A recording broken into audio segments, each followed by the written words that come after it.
이 세상에 오직 하나뿐인 물건을 어째서 네가. 면접 도중 의식을 잃고 쓰러진 흑수저 지원자.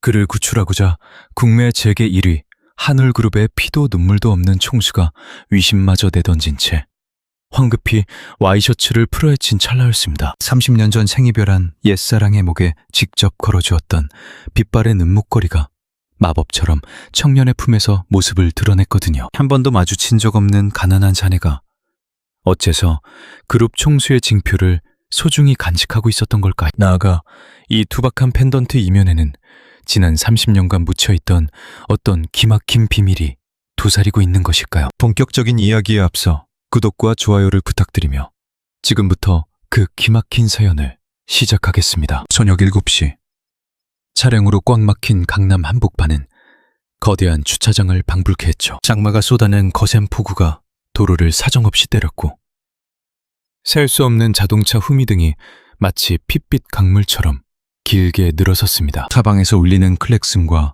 거친 파열음이 고막을 어지럽히는 와중 그 답답한 대열 한가운데 최고급 세단 한 대가 갇혀 있었습니다. 그곳엔 한울그룹 총수 박진철이 타고 있었죠. 60이라는 나이에 대한민국 재계 서열 탑5에 이름을 올린 전설적인 인물이었습니다. 그러나 최고급 시트에 몸을 기댄 지금의 그는 그저 삶의 무게에 짓눌려 지칠 대로 지친 초라한 중년 사내일 뿐이었죠. 그의 시선은 멍하니 켜진 스마트기기 화면만 정처 없이 맴돌고 있었습니다. 기업 병합안부터 주주총회 자료, 글로벌 지사 실적까지 숱한 활자들이 춤을 추었으나 단 한 글자도 뇌리에 꽂히지 않더군요. 오늘 소화한 미팅만 무려 8건. 끼니라곤 빵 반쪽이 전부였고 만찬 자리에선 빈 술잔만 매만지다 돌아오는 길이었습니다. 무의식적으로 전원을 차단한 그는 짙은 탄식을 뱉어내며 컴컴한 유리창 너머로 고개를 돌렸습니다. 청년을 때리며 주룩주룩 미끄러지는 물줄기들이 어쩐지 서러운 이의 퉁곡처럼 느껴지더군요. 바로 그 찰나였습니다. 길 건너 희미한 조명 밑에서 덜컹거리는 고물 손수레 하나가 아슬아슬하게 흔들리고 있었거든요. 꼬부랑 노파가 쓰레기가 잔뜩 쌓인 수레를 힘겹게 당기고 있었지만 미끄러운 빗물 탓에 바퀴가 헛돌며 단 한 걸음도 전진하지 못하는 상황이었습니다. 해진 싸구려 비닐 사이로 흠뻑 젖은 백발이 처참하게 늘어진 모습에 그의 미간에 깊은 주름이 패였습니다. 저 연세에 어찌 저리 모진 풍파를 견디실까 안타까움이 스쳤으나 딱 거기까지였죠. 세파에 찌든 그는 이미 오래전 남의 아픔에 철저히 무감각해져 버렸으니까요. 그런데 갑자기 근처 상점 문이 거칠게 열리며 누군가 억수 같은 비를 뚫고 튀어나왔습니다. 푸른색 아르바이트 유니폼을 걸친 앳된 사내였죠. 맨몸으로 장대비를 맞으며 달려간 그는 다짜고짜 술의 뒤쪽으로 달라붙어 온 체중을 실어 밀어붙이기 시작했습니다. 회장의 두 눈이 녀석에게 꽂혔습니다. 흠뻑 젖은 옷가지가 살까지 들러붙자 거친 도동으로 다져진 다부진 골격이 고스란히 비쳤거든요. 하루하루 치열하게 살아온 태가 역력했습니다. 하지만 정작 소름 끼치도록 낯선 건 그 아이의 얼굴이었어요. 환하게 미소 짓고 있었거든요. 차가운 빗방울이 눈을 찌르는데도 노파를 안심시키려는 듯 너무나도 따뜻하게 웃어주더군요. 궂은 날씨 따위는 안중에도 없다는 듯한 그 천진난만함에 얼어붙었던 중년 사내의 심장 한구석이 세차게 요동치기 시작했습니다. 홀린 듯 창문에 손바닥을 밀착시켰습니다. 세상의 시간이 마치 슬로모션처럼 아득히 느려지는 듯한 환상에 빠져들었죠. 폭우에 젖어드는 넓은 등짝과 티 없이 맑은 눈웃음만이 막막에 아로새겨졌습니다. 바로 그 찰나 강렬한 벼락을 맞은 것처럼 잊혔던 기억이 깨어났습니다. 무려 30년 전의 아슬한 과거였죠. 26살 사람을 살리겠다며 의과대학 3학년에 재학 중이던 풋풋한 자신의 얼굴이 겹쳐 보였습니다. 새하얀 쉘스복 자락을 휘날리며 병동을 누비고 병색이 완연한 꼬마 환자들 앞에서 기꺼이 바닥에 엎드려 시선을 맞춰주던 그 시절의 순수한 말입니다.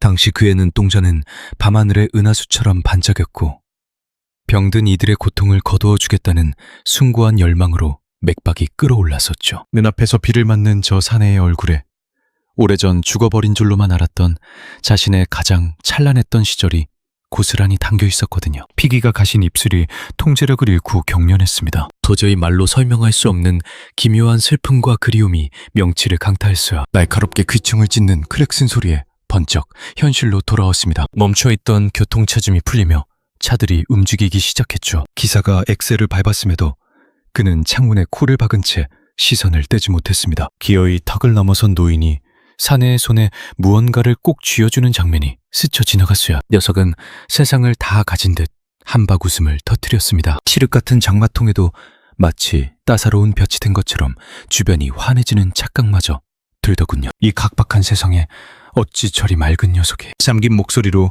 탄식하듯 뱉어낸 그의 음성은 미세하게 떨리고 있었습니다. 대체 핏줄이 어떻길래 저리도 바른 겐지. 같은 시각 민우는 거친 손바닥에 놓인 조그만 박하사탕 하나를 물끄러미 내려다보고 있었죠. 에이 어르신, 전 괜찮으니 당 떨어질 때 챙겨 드셔요. 거듭 손사래를 쳤지만 어르신의 고집을 꺾을 순 없었습니다. 투박하게 갈라진 두 손으로 사내의 손등을 감싸지며 죽은 제 자식 생각이 난다며 연신 고개를 숙이셨거든요. 먼저 간 내 새끼가 심통이 붙어 있었더라면 딱 학생 구실을 하고 살았을 터인데. 깊게 팬 노파의 눈가로 거센 빗줄기와 뜨거운 눈물이 뒤엉켜 흘러내렸습니다. 사내는 그만 가슴이 먹먹해져 차마 고개를 들지 못했죠. 어머니의 온기가 그리웠다. 민우는 서둘러 알싸한 박하향 하나를 혀끝에 굴렸다. 찌릿한 냉기와 단맛이 훅 끼치자 고작 알약만한 사탕 하나를 꽁꽁 얼었던 속이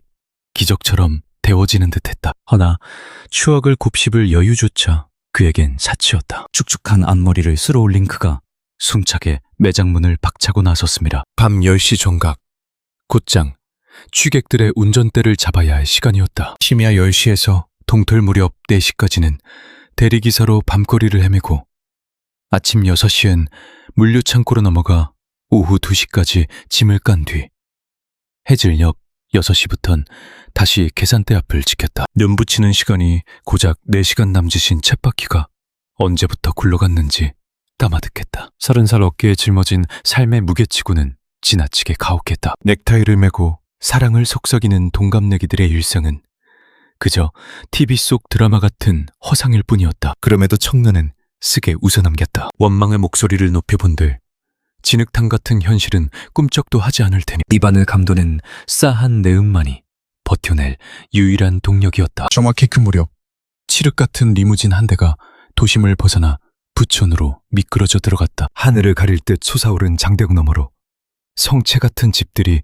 숨죽인 채 늘어서 있었다. 길 끝자락 가장 높은 탈을 차지한 대문 앞에 세단이 멎었습니다. 진철이 묵직한 도어록을 해제하자 텅 빈 거실 위로 차가운 조명이 쏟아졌습니다. 번쩍이는 천연석 위로 쏟아지는 크리스털 빗살과 명화들이라서 탄성을 터뜨리지 않을 수 없는 완벽한 부의 상징이었다. 정작 주인의 메마른 시선은 그 무엇도 담아내지 못했습니다. 지독할 만치 서늘한 냉기뿐이었습니다. 수백 평의 궁전을 채우는 건 고용인의 기계적인 안부 인사뿐, 다정한 배우자의 속삭임도 자식들의 제잘거림도 메말라버린 지 오래였다. 방 한 구석 채색을 잃은 초상화 앞에서 그의 구두쿠가 멎었습니다. 2회 전 먼저 세상을 등진 부인이었다. 고개를 숙여 애도를 표하면서도 가슴이 찢어지는 비통함은 없었다. 애당초 감정 없이 가문끼리 얽혀버린 건조한 결합이었으니 12명이 거뜬한 기나긴 만찬 테이블에는 오직 단 한 사람 몫의 수저만이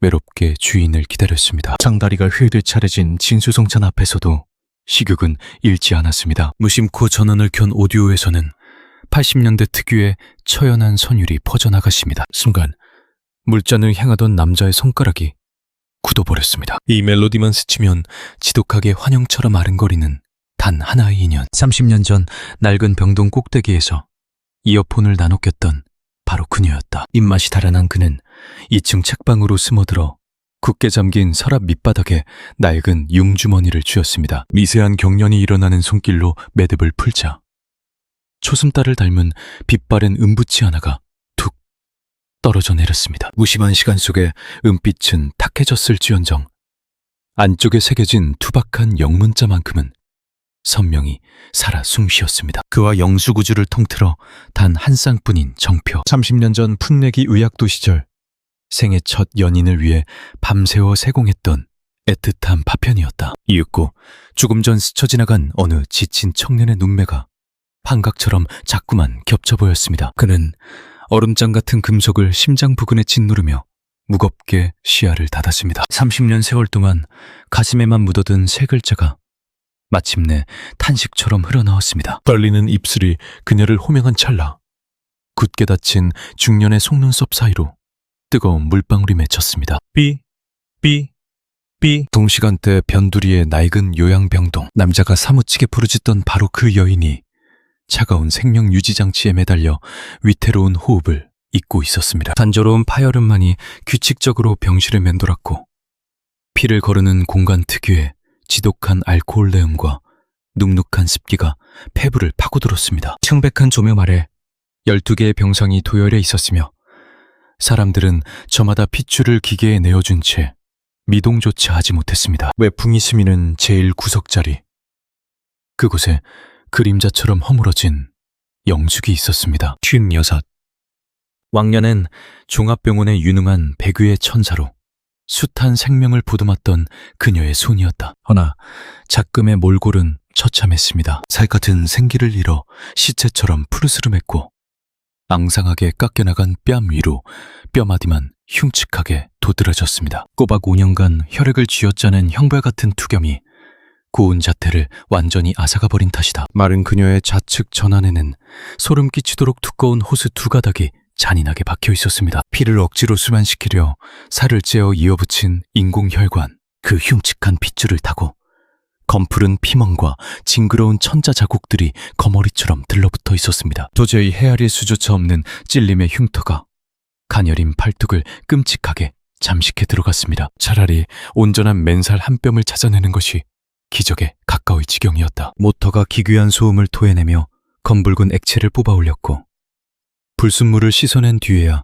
억지로 빈 껍데기 같은 육체에 밀어넣고 있었습니다. 이틀 간격으로 4시간씩 이 끔찍한 의식을 치르지 않으면 남은 명줄은 닷새를 넘기지 못할 운명이었다. 두 신장이 이미 괴사해버린 지 오래.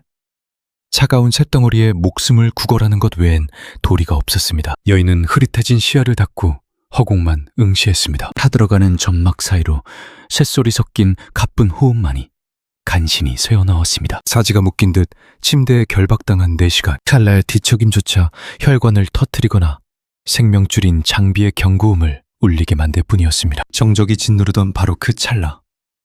육중한 병동 문틈 사이로 헐떡이며 달려온 민우가 모습을 드러냈습니다. 바스락거리는 하얀 비닐봉지 하나가 그의 차가운 손끝에 위태롭게 매달려 있었습니다. 그 속엔 폐기 직전이라 절반값에 주워온 삼각김밥 2개, 그리고 500원짜리 컵라면 1개가 전부였죠. 하루치 식량을 달랑 들고서 그는 병실 문을 조심스레 열었습니다. 나왔어, 엄마. 좁은 간이 의자에 몸을 뉘인 아들의 목소리에 여인은 무거운 눈꺼풀을 힘겹게 들어올렸습니다. 청백한 얼굴 위로 옅은 웃음이 번지며 흘러나온 첫 마디는 어김없이 끼니를 묻는 쉰 목소리였죠. 차가운 투석기에 생명줄을 기댄 채 숨을 헐떡이면서도 그녀의 온 신경은 아들의 줄인 배에 향해 있었습니다. 당연히 챙겨 먹었지.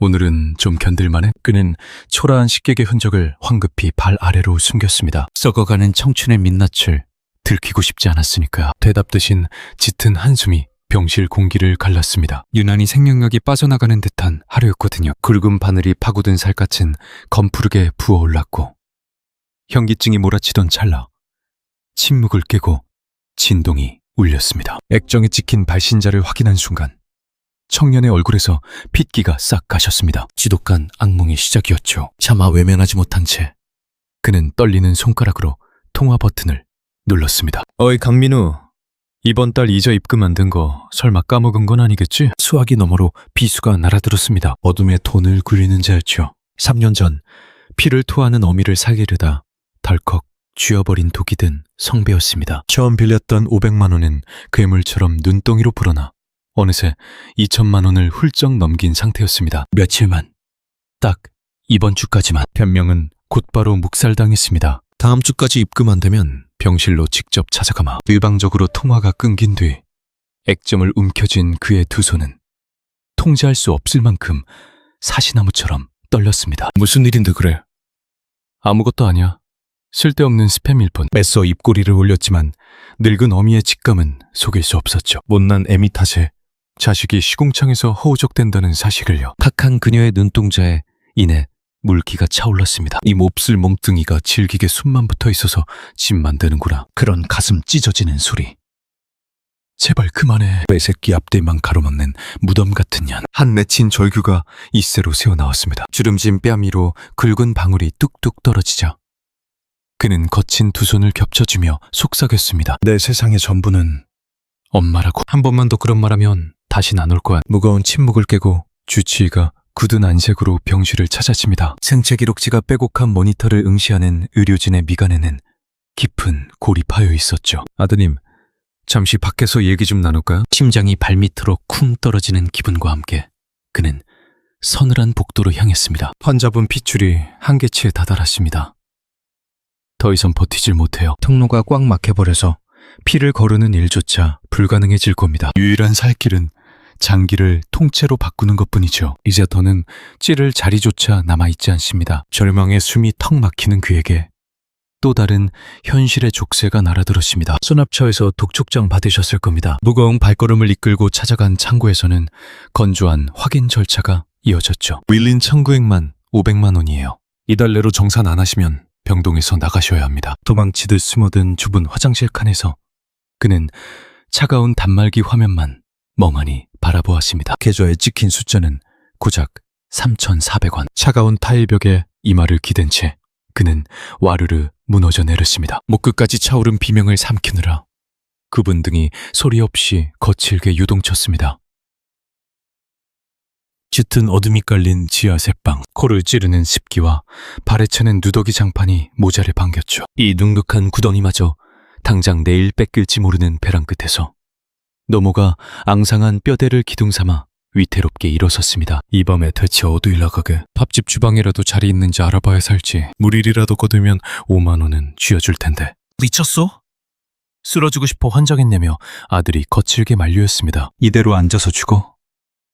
이 뼈를 갈아서 어느 세월에 그 빚더미를 메우냐고. 날카로운 현실에 그는 입술만 깨물었습니다. 칠흑 같은 침묵을 깬 건 짧은 알림음. 화면에는 한올그룹 하반기 공채, 업계 최고봉 경신이라는 그 귀가 번쩍했습니다. 폴린 듯 터치한 화면 속엔 시작부터 7천만 원이라는 일반 회사와는 격이 다른 비현실적인 숫자가 적혀 있었죠. 이 기적 같은 기회라면 지옥불을 끄고 새 생명도 살릴 수 있다는 희망이 번졌습니다. 뭘 그리 뚫어지게 봐. 태성에서 사람을 뽑는다는데 주권이. 그 두 글자를 들은 순간 빚기 없던 노모의 안면이 시체처럼 새하얗게 굳어버렸습니다. 음승의 기침처럼 컥컥거리는 소리가 튀어나왔고 마치 과거의 망령이라도 마주친 듯 극심한 발작이 시작되었습니다. 갑자기 왜 이래 엄마? 숨이 넘어갈 듯 경련하던 그녀가 파리한 손으로 아들의 멱살을 쥐며 토해냈습니다. 거긴 절대 안 돼. 내 눈에 흙이 들어가도 거긴 안 된다. 영문도 모른 채 굳어버린 아들 앞에서 그녀는 끔찍한 과거의 봉인을 덮듯 두 눈을 파르르 감아버렸습니다. 아들의 고집은 꺾이지 않았습니다. 어머니, 지금 찬밥 더운 밥 따질 상황이 아니잖아요. 전 내세울 간판도 든든한 동아줄도 없다고요. 이 길을 말고 우리에게 무슨 선택지가 남았나요? 깊은 침묵을 향해 그는 간절히 호소했습니다. 여기만 합격하면 당장 수술비부터 마련할 수 있어요. 지긋지긋한 빚쟁이들도 끝낼 수 있고요. 애처로운 눈빛으로 아들을 보던 늙은 어미는 결국 푹 숙인 얼굴 위로 뜨거운 눈물을 떨구었습니다. 칠흑 같은 밤 뜬 눈으로 치세운 그는 버벅거리는 고물 컴퓨터 앞을 떠나지 못한 채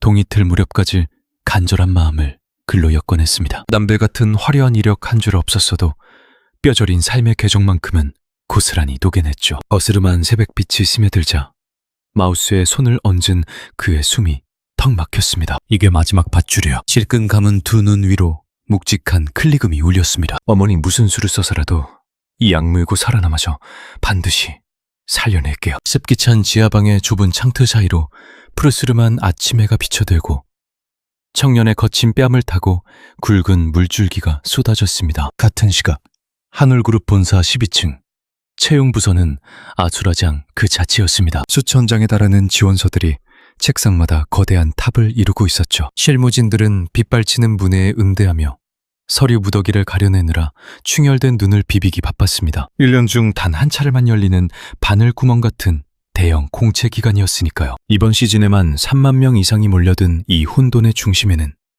책임자 맹기도 팀장이 버티고 있었습니다. 45의 나이, 칼주름이 잡힌 정장과 파리도 미끄러질 듯 광이 나는 재화, 한치의 오차도 없이 빗어넘긴 포마드 헤어까지 누가 봐도 성공의 혈안이 된 전형적인 속물이었죠. 그는 종이 뭉치를 대충 넘기며 기분 좋은 듯 얕은 콧바람을 불고 있었습니다. 소위 말하는 최상위권 세계의 명문 대학들, 이른바 엘리트 코스를 밟은 자들의 서리만 쏙쏙 뽑아 우측에 모아둘 뿐.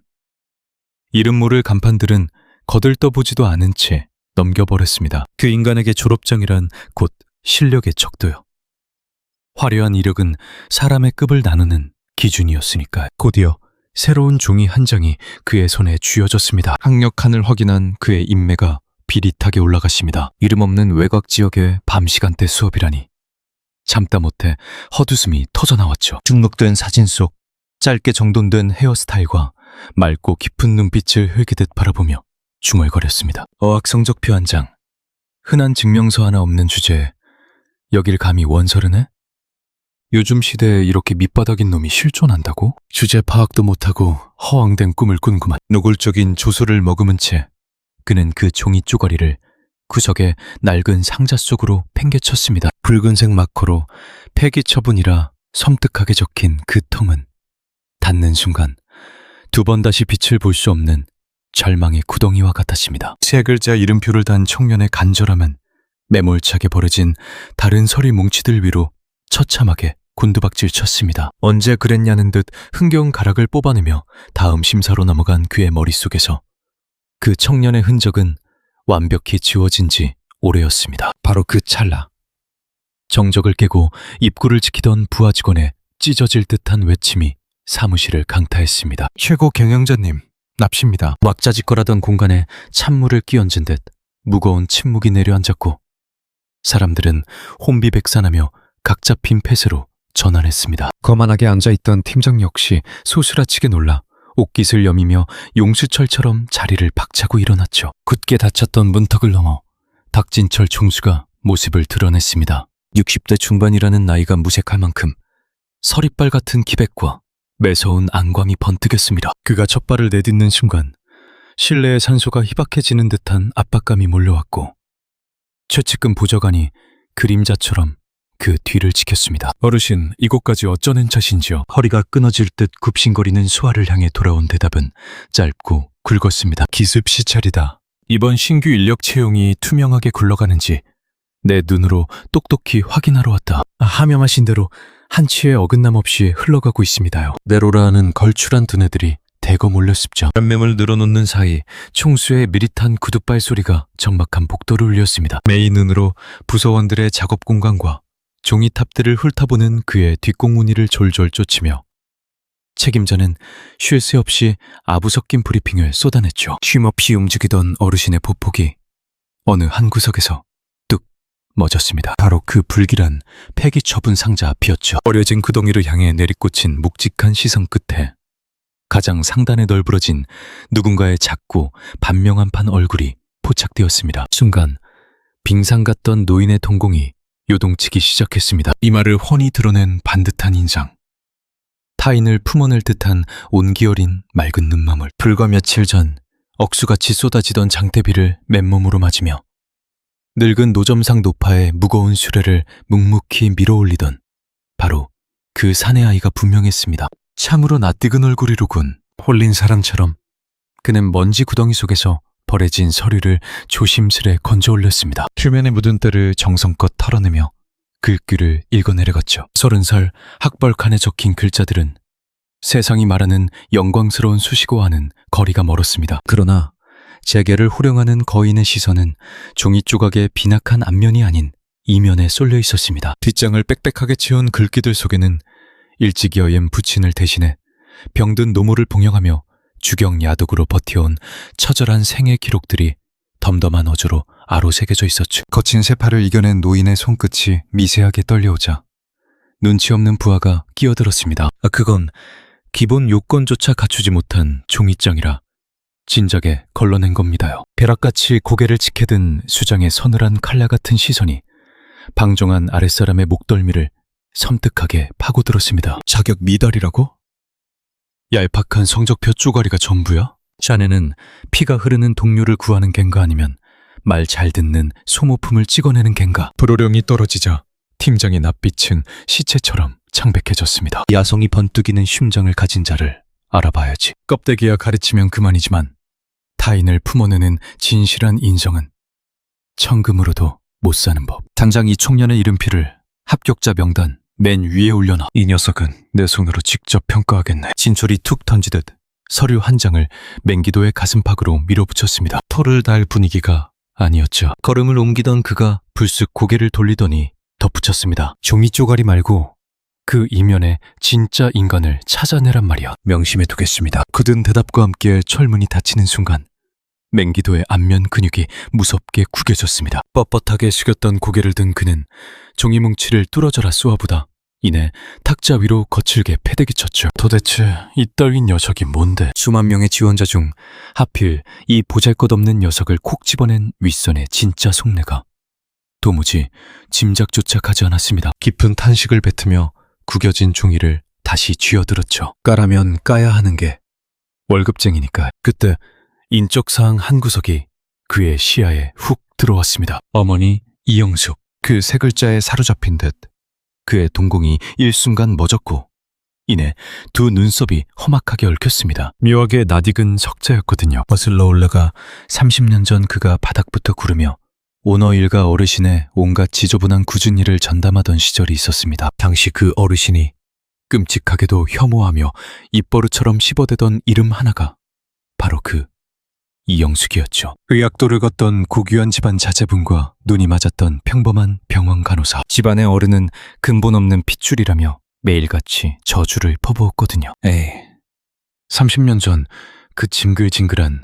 인연일 리가. 그는 불안하게 흔들리는 상념을 애써 털어냈습니다. 대한민국 천지에 널리고 널린 게 바로 그 이름 석자 아니겠습니까? 발에 채는 게 동명이인일 텐데요. 입술을 달싹이며 문제의 소리를 합격자 뭉텅이에 쑤셔 넣었습니다. 뒷맛이 영 구였지만 오너의 뜻을 거역할 배짱은 없었으니까요. 바로 그 시각 햇빛 한 주 만드는 퀴퀴한 지하 새방. 민우는 세상 모르고 까무러치듯 누워 있었습니다. 뜬 눈으로 밤을 하얗게 지새우며 원서에 매달렸던 후유증이었죠. 다해진 호디불에 둘러싸인 채 죽은 듯 고요했습니다. 정막을 깨고 진동이 울리자 그는 잠결에도 본능적으로 머리맡을 휘저 기기를 낚아챘습니다. 퉁퉁 구운 눈꺼풀을 억지로 밀어올리며 액정을 들여다보았죠. 발신처는 대기업 채용부서. 순간 잠이 확 달아났습니다. 덜덜 떨리는 손끝으로 메시지를 확인하는 순간 첫 번째 관문을 통과했다는 기적같은 문구가 적혀 있었죠. 숨조차 쉬지 못한 채 작은 불빛이 새어나오는 사각 화면만 미친 듯이 파고들었습니다. 팔자가 춤을 추는 것 같아 보고 또 들여다보았습니다. 합격이라니. 뜨거운 액체가 그의 뺨을 타고 쉴 새 없이 쏟아졌어요. 도저히 현실 같지 않았습니다. 든든한 배경 하나 내세울 간판 하나 없는 흙수저가 바늘구멍 같은 대기업의 벽을 넘어선 겁니다. 어머니. 그는 자리를 박차고 일어나 알아누운 그녀를 향해 미친 듯이 다가갔습니다. 소스라치게 놀라 깨어난 그녀에게 액정을 들이밀며 소리쳤죠. 저 통과했어요. 그녀의 시선이 불빛에서 아들의 초췌한 낯빛으로 옮겨갔습니다. 이내 깊게 패인 주름 사이로 굵은 눈물방울이 번져갔습니다. 짱하다 내 새끼. 뼈만 앙상하게 남은 마른 두 손이 청년의 거친 손등을 감싸 쥐었습니다. 그 어떤 화로보다 뜨겁고 다정한 체온이었죠. 그는 그 마른 온기를 부여잡고 짐승처럼 오열했습니다. 최종 관문이 버티고 있다는 사실조차 잊은 채 그저 이 찰나의 기적을 만끽하고 싶었어요. 시궁창 같은 현실에서 드디어 반뼘쯤 벗어났다는 감각.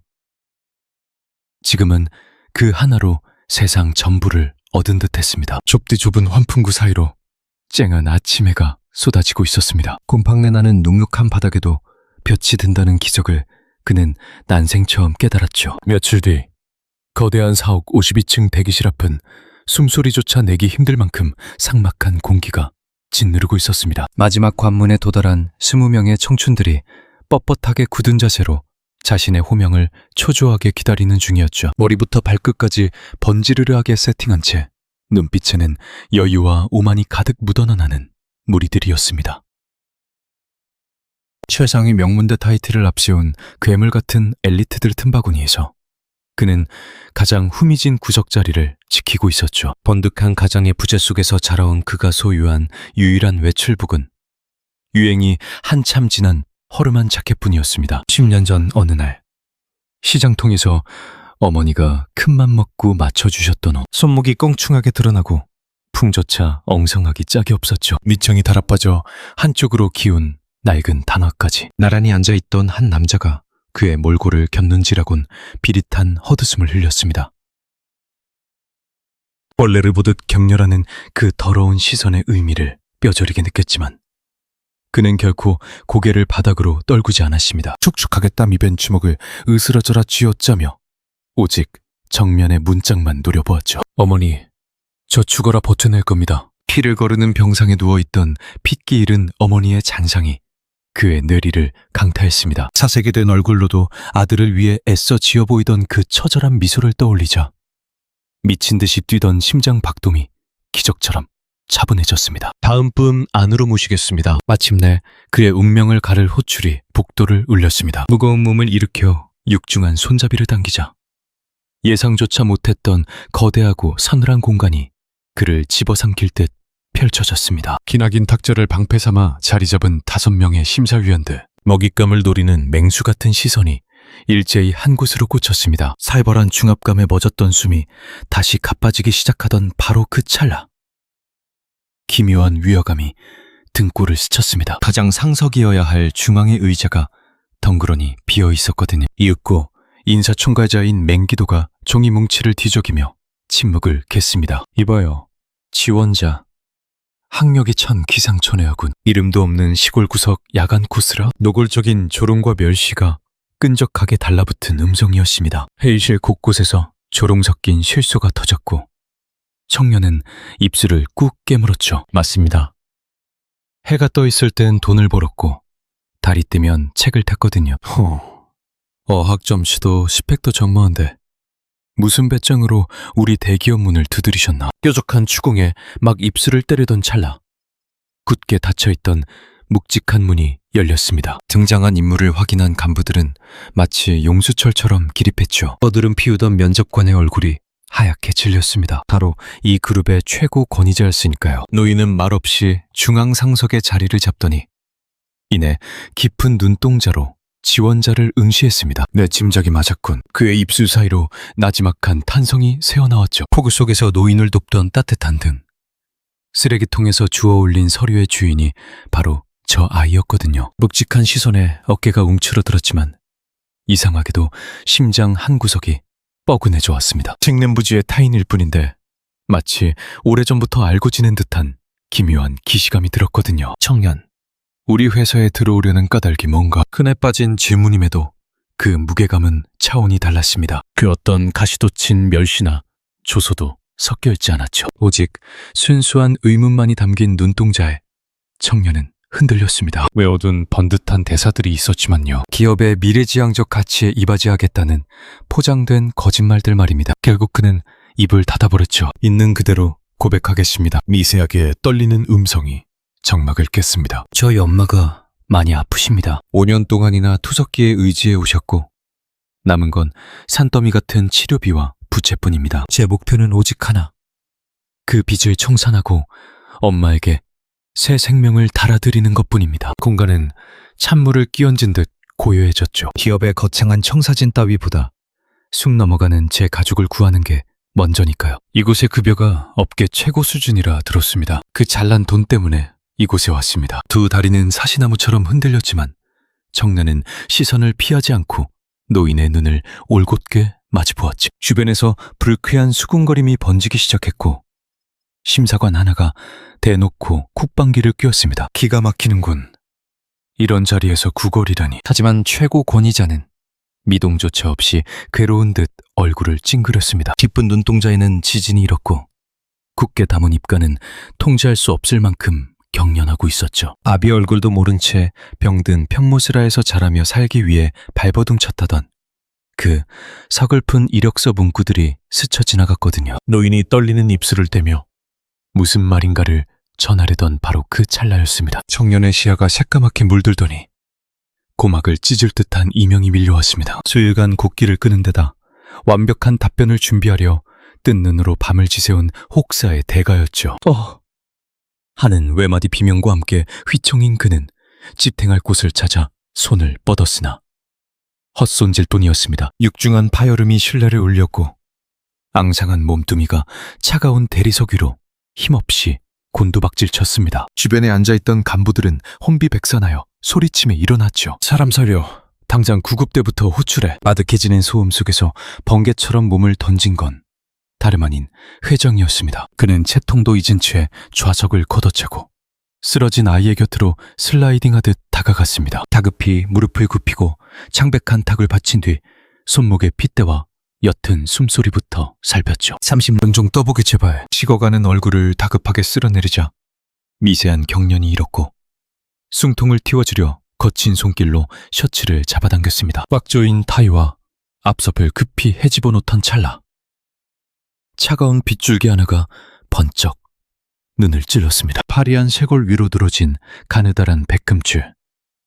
그 끝에 매달린 조그만 장신구가 모습을 드러낸 것이죠. 노인의 푸밭한 손길이 그대로 굳어버렸습니다. 오랜 풍파에 빛을 잃은 초슴달 조각뼈에 새겨진 듯 눈에 익은 그 물건이었으니까요. 가슴 통증과 함께 숨통이 조여왔고 사시나무처럼 떨리는 치문으로 그 차가운 금속을 쓰다듬었습니다. 조심스레 뒷면을 확인하자 희미하게 파인 알파벳 흔적이 눈에 들어왔죠. JC 그리고 YS. 노인은 그대로 얼어붙고 말았습니다. 자신의 은밀한 서랍장 깊숙이 숨겨둔 것과 완벽히 일치하는 징표였거든요. 30년이라는 아득한 세월 전 유일하게 가슴에 품었던 여인에게 쥐어주었던 바로 그 언액의 징표 말입니다. 우주를 통틀어 단 한 쌍만 존재하던 물건, 내 곁에 남은 반쪽의 주인이 지금 눈앞에 쓰러진 아이와 연결되어 있었던 겁니다. 걷잡을 수 없는 오열이 차올랐습니다. 네가 대체 어떻게 내 과거를 목에 걸고 있는 거냐? 핏기 가신 민우의 시선이 허공을 맴돌다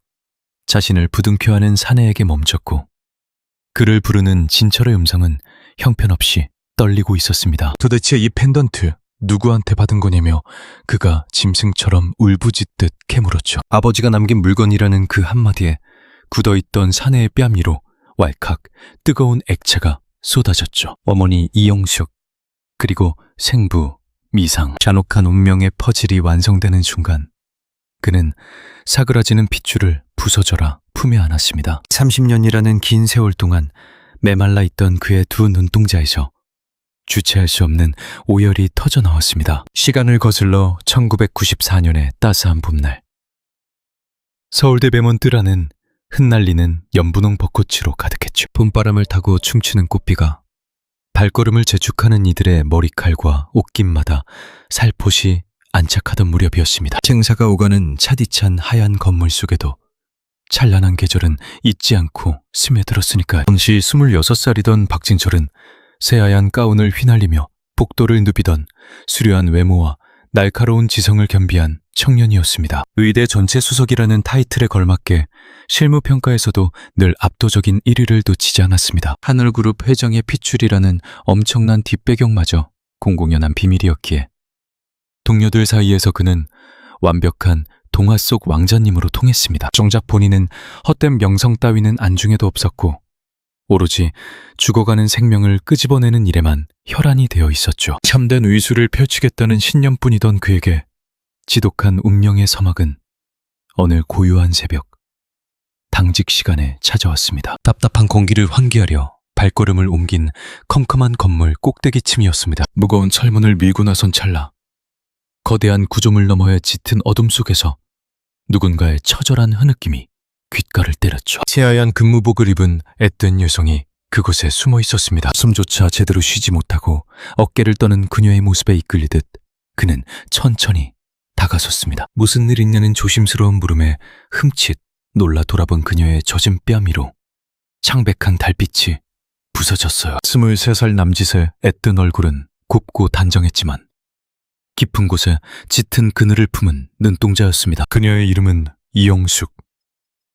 방해해서 미안하다며 소스라치게 놀라 자리를 피하려던 참이었죠. 도망치듯 떠나려는 그녀를 만류하며 그는 무심한 척 차가운 바닥에 나란히 자리를 잡았습니다. 갑작스러운 동석에 놀란 동그란 눈동자가 그를 향해 흔들렸어요. 눈물 날 땐 그냥 흘려보내는 거라며 자신도 이곳에서 몰래 운다는 선의의 거짓말을 건넸습니다. 잔뜩 얼어붙은 마음을 녹여주고 싶었던 그 밤. 쏟아지는 별빛 아래서 둘의 은밀한 대화가 시작되었죠. 핏줄의 온기라곤 평생 겪어보지 못한 보육원 출신이라는 가슴 아픈 사연이 흘러나왔습니다. 18살에 홀로 세상에 던져진 뒤 낮엔 식당 일을 하고 밤엔 잠을 쫓아가며 악착같이 면허를 얻어냈다고요. 뼈를 깎는 고통으로 대형 병원에 입섬했으나 업무 중 벌어진 실수로 지독한 꾸지람을 듣고 철저한 고립감을 느꼈던 겁니다. 세상 천지에 내 편 하나 없다는 잔인한 현실이 뼈저리게 다가와 다시금 서글픈 오열을 터뜨렸습니다. 그 순간 그는 어떤 위로의 말 대신 가늘게 떨리는 그녀의 손바닥을 굳게 쥐어주었어요. 얼음장처럼 차갑고 가녀린 손끝에서 생애 처음 맞닿은 묘한 온열이 혈관을 타고 번졌습니다. 화들짝 놀라 마주친 시선을 향해 이제 혼자가 아니라는 묵직한 진심을 나지막이 속삭였죠. 발그진 두 뺨 위로 묘한 기류가 스쳤고 그 운명적인 밤을 기점으로 비밀스러운 미래가 이어졌습니다. 삭막한 콘크리트 위 낡은 정원은 둘만의 성소가 되었고 피말리는 근무기대 사이에 찰나마다 그곳으로 숨어들었어요. 어두운 밤하늘을 수놓은 천체들을 지붕 삼아 서로의 상처를 보듬는 시간들이 쌓여갔습니다. 남자는 전공 지식을 알기 쉽게 짚어주었고 여자는 정성껏 만든 식사를 건네며 작지만 눈부신 추억을 직조해 나갔습니다. 짙은 어둠이 깔린 어느 날 드디어 그의 입술에서 깊이 품어온 애틋한 고백이 떨어졌습니다. 숨막히는 정적 끝에 그녀 역시 같은 마음이라며 수줍게 화답했고 뜨거운 계절이 다가오자 특별한 정표가 마련되었죠. 그가 손수 스케치에 금속 공예가에게 의뢰한 초승달을 닮은 영롱한 한 쌍의 목걸이였습니다. 매끄러운 금속 뒷면에는 두 사람의 이름 앞글자가 영원한 각인처럼 박혀 있었고요. AC and S. 이 넓은 세상에서 오직 우리 둘만이 나눠 가지는 유일한 증표라는 약속이었죠. 그녀의 하얀 목덜미에 은빛 체인을 채워주며 달밤마다 서로를 그리자던 맹세에 왈칵 감격의 눈물이 번졌습니다. 더 이상 비참한 서름이 아닌 난생 처음으로 온전한 애정의 테두리 안에 들어왔다는 벅찬 환희의 증거였어요. 죽는 날까지 손을 놓지 않겠다는 다짐과 함께 두 몸이 하나처럼 굳게 포개졌습니다. 넓은 가슴에 파묻힌 채 영혼을 꿈꿨지만 스산한 바람이 불던 가을날 이 가혹한 사랑은 결국 세상에 까발려지고 맙니다. 불길한 예감은 틀리지 않았습니다. 진철의 외삼촌인 최전무가 예고도 없이 병동에 들이닥쳤거든요. 비밀스러운 만남이 누군가의 입방아에 오르내린 게 분명했습니다. 그는 으슥한 주차장 구석으로 영숙을 끌고 갔죠. 네가 그 이영숙이라는 계집애냐. 얼음장 같은 음성에 그녀는 다리가 풀릴 것 같았지만 애써 시선을 바닥으로 떨구며 버텼습니다. 근본도 없는 구화 주제에 어디 영감증심 남의 집안 핏줄을 넘봐 매몰찬 폭언과 함께 억센 손길이 그녀의 뺨을 세차게 후려쳤습니다. 맥없이 바닥으로 나동그라진 그녀의 눈앞에 가득 담긴 두꺼운 돈다발이 툭 하고 떨어졌죠. 이거 챙겨서 당장 안 보이게 숨어. 내 조카 곁에 한 번만 더 꼬리치다 걸리면 그땐 진짜 끝장인 줄 알아라. 차가운 시멘트 바닥에 뒹구는 지폐들을 보며 그간 키워온 애틋한 마음이 한낱 휴지 조각처럼 짓밟힌 듯해 억장이 무너져 내렸습니다. 하지만 그녀는 비참함 속에서도 꿋꿋하게 몸을 일으켰고 발밑의 지폐에는 눈길조차 주지 않았습니다. 덜덜 떨리는 입술이었으나 그 사람을 향한 진심은 결코 돈바라기가 아니었다며 똑바로 쏘아보자 사내의 미간이 무섭게 구겨졌죠. 건방진 것. 그래, 어디 한번 끝까지 가보자꾸나. 으름장을 놓은 그날 저녁 진철 역시 본가로 급히 호출되었습니다. 삼촌이 감히 그녀에게 손을 대셨습니까? 도대체 무슨 권리로요? 청년은 핏대를 세우며 분노를 터뜨렸습니다. 그러나 돌아온 것은 피도 눈물도 없는 대답뿐이었습니다. 네 창창한 미래에 오점을 남길 수는 없는 노릇 아니냐. 당장 내일 출국할 수 있게 짐싸. 안호한 명령에 그는 절대 못 간다며 그녀와 평생을 함께할 거라고 거세게 반항했죠. 순간 뱀처럼 번뜩이는 시선이 그를 올감했습니다. 네 어미 병원비 내가 말 한마디면 당장 오늘부로 다 끊겨. 그래도 상관없다면 마음대로 해보렴. 그 말을 사색이 될 수밖에 없었던 건 오랜 세월 병마와 싸워온 홀어머니 때문이었습니다. 가문에서 돈줄을 쥐고 흔들면 어머니의 목숨도 그날로 위태로워지는 기막힌 처지였으니까요. 그러니 순순히 말 들을 때 헛된 꿈은 접어라. 그 기집애는 벌써 직장에서 내쫓아버렸으니 말이다. 망치로 머리를 맞은 듯 아연실색한 그에게 오늘부로 짐 싸서 흔적도 없이 사라졌다는 통보가 날아왔고 그는 미친 듯이 저택을 박차고 나갔습니다. 숨이 턱에 닿도록 직장으로 뛰어갔지만 그녀의 자리는 이미 싸늘하게 비워져 있었지. 머물던 방앗간부터 추억이 깃든 골목까지 목이 쉬어라 이름을 부르며 어두운 도심을 짐승처럼 헤매고 다녔습니다. 끝내 머리카락 한 올조차 찾지 못한 채 동이 트자마자 그는 건장한 사내들에게 들려 출곡장으로 향해야만 했습니다. 얄궂게도 굵은 빗방울이 쏟아지던 그 아침, 덩치 큰 사내들이 양팔을 옴짝달싹 못하게 결박하고 있었죠. 제발 한 번만 보여달라며 피를 토하듯 울부짖었지만 북적이는 인파 속 그 어디에도 사랑하는 이의 실루엣은 없었습니다. 차가운 빗물과 뜨거운 회한이 뒤섞여 그의 뺨을 타고 속절없이 흘러내리기만 했습니다. 비통함 속에 태평양을 건너던 바로 그 순간 비좁고 축축한 달동네 단칸방에서는 홀로 남겨진 여인의 억눌린 흐느낌이 새어나왔습니다. 가늘게 떨리는 손끝에 쥐어진 작은 플라스틱 막대.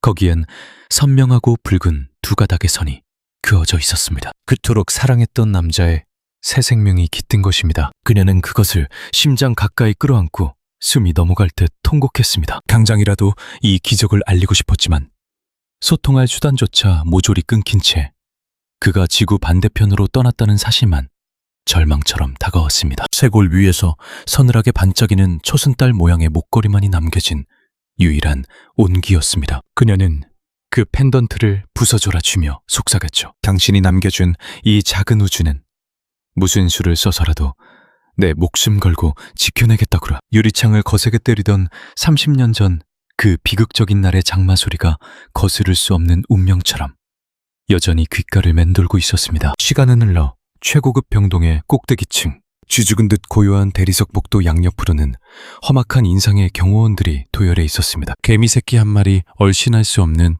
통제구역. 넓디 넓은 2층 전체가 단 한 명의 특별한 손님을 위해 통째로 비워진 상태였죠. 백발이 성성해진 거물 박 회장은 멸균실 투명한 벽 너머를 망연자실한 표정으로 응시하고 있었습니다. 차가운 차단막 너머로 새하얀 이불을 덮은 채 온몸에 수액을 꽂고 늘어진 한 청년이 위태롭게 누워 있었거든요. 생기 하나 없이 움푹 팬 눈가와 가죽만 남은 듯 날카로운 광대까지 마치 오랜 시간 곡기를 끄는 듯 참혹하고 파리한 몰골이었습니다. 닿을 수 없는 벽면에 조심스레 손바닥을 댄 그는 허공을 가리며 아프게 누워있는 청년의 뺨을 어루만지듯 매만졌습니다. 30년 전 찬란했지만 잃어버렸던 자신의 옛 초상이 그곳에 숨쉬고 있었습니다. 콧날의 굴곡과 턱선까지 핏줄의 진표는 소름 끼치도록 선명했죠. 거친 세월을 견디온 노인의 탁한 눈동자에서 걷잡을 수 없는 뜨거운 눈물이 왈칵 쏟아졌습니다. 그때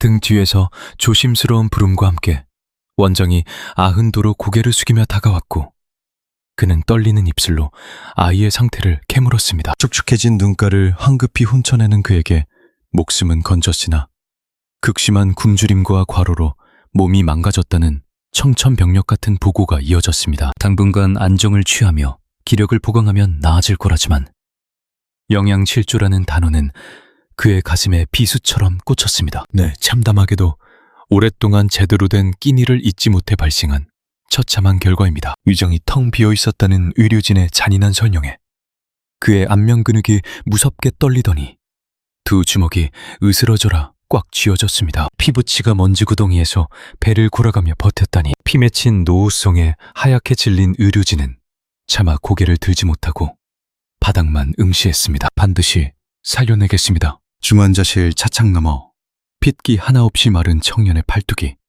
하얀 이불 밖으로 삐져나와 있었습니다. 사내는 그저 멍하니 응시할 뿐이었습니다. 감상하게 뼈만 남은 몰골 곁엔 방금 전까지 그가 신고있던 낡아 빠진 면접용 단어가 덩그러니 놓여 시선을 끌었습니다. 밑창이 달아 한쪽으로 기울어진 그 신발을 보며 그는 억장이 무너졌습니다. 내 탓이다.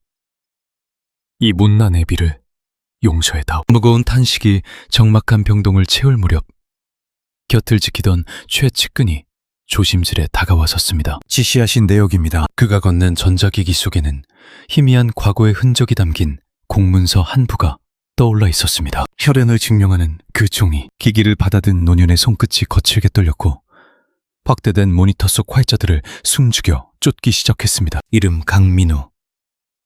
1995년 2월 14일 출생. 어머니 이영숙. 1969년생. 그리고 아비의 빈자리를 뜻하는 세 글자가 그의 심장을 날카롭게 찔렀습니다. 홀로 남겨진 그녀는 남편 없이 온갖 모진 세월을 견디며 이 핏더미를 거두었던 것입니다. 아빠라는 존재조차 지워진 채로 무려 30회를 홀로 버텨왔다니. 그는 들고 있던 기기를 부서져라 움켜쥐었습니다. 걷잡을 수 없는 오열이 터져나왔습니다. 전부 내 잘못이다. 내가 이 아이를 망가뜨렸다며 늙은 사내의 두 뺨에 굵은 눈물방울이 쏟아졌습니다. 바로 그 순간 고요했던 복도 끝자락에서 소란스러운 불청객의 기척이 들려왔습니다. 어르신, 혹시 안에 계신가요? 채용을 담당하던 간부가 커다란 꽃바구니를 든 채 헐레벌떡 뛰어오는 참이었습니다. 사내 경우 위력이 앞을 막아섰으나 그는 기어이 틈을 파고들며 안으로 진입하려 발버둥쳤습니다. 한 번만 배표해 주십시오. 면접 중 기절한 청년을 병문안 왔다는 핑계였다. 노인의 눈동자에 서늘한 분노가 어렸습니다. 쫓아내.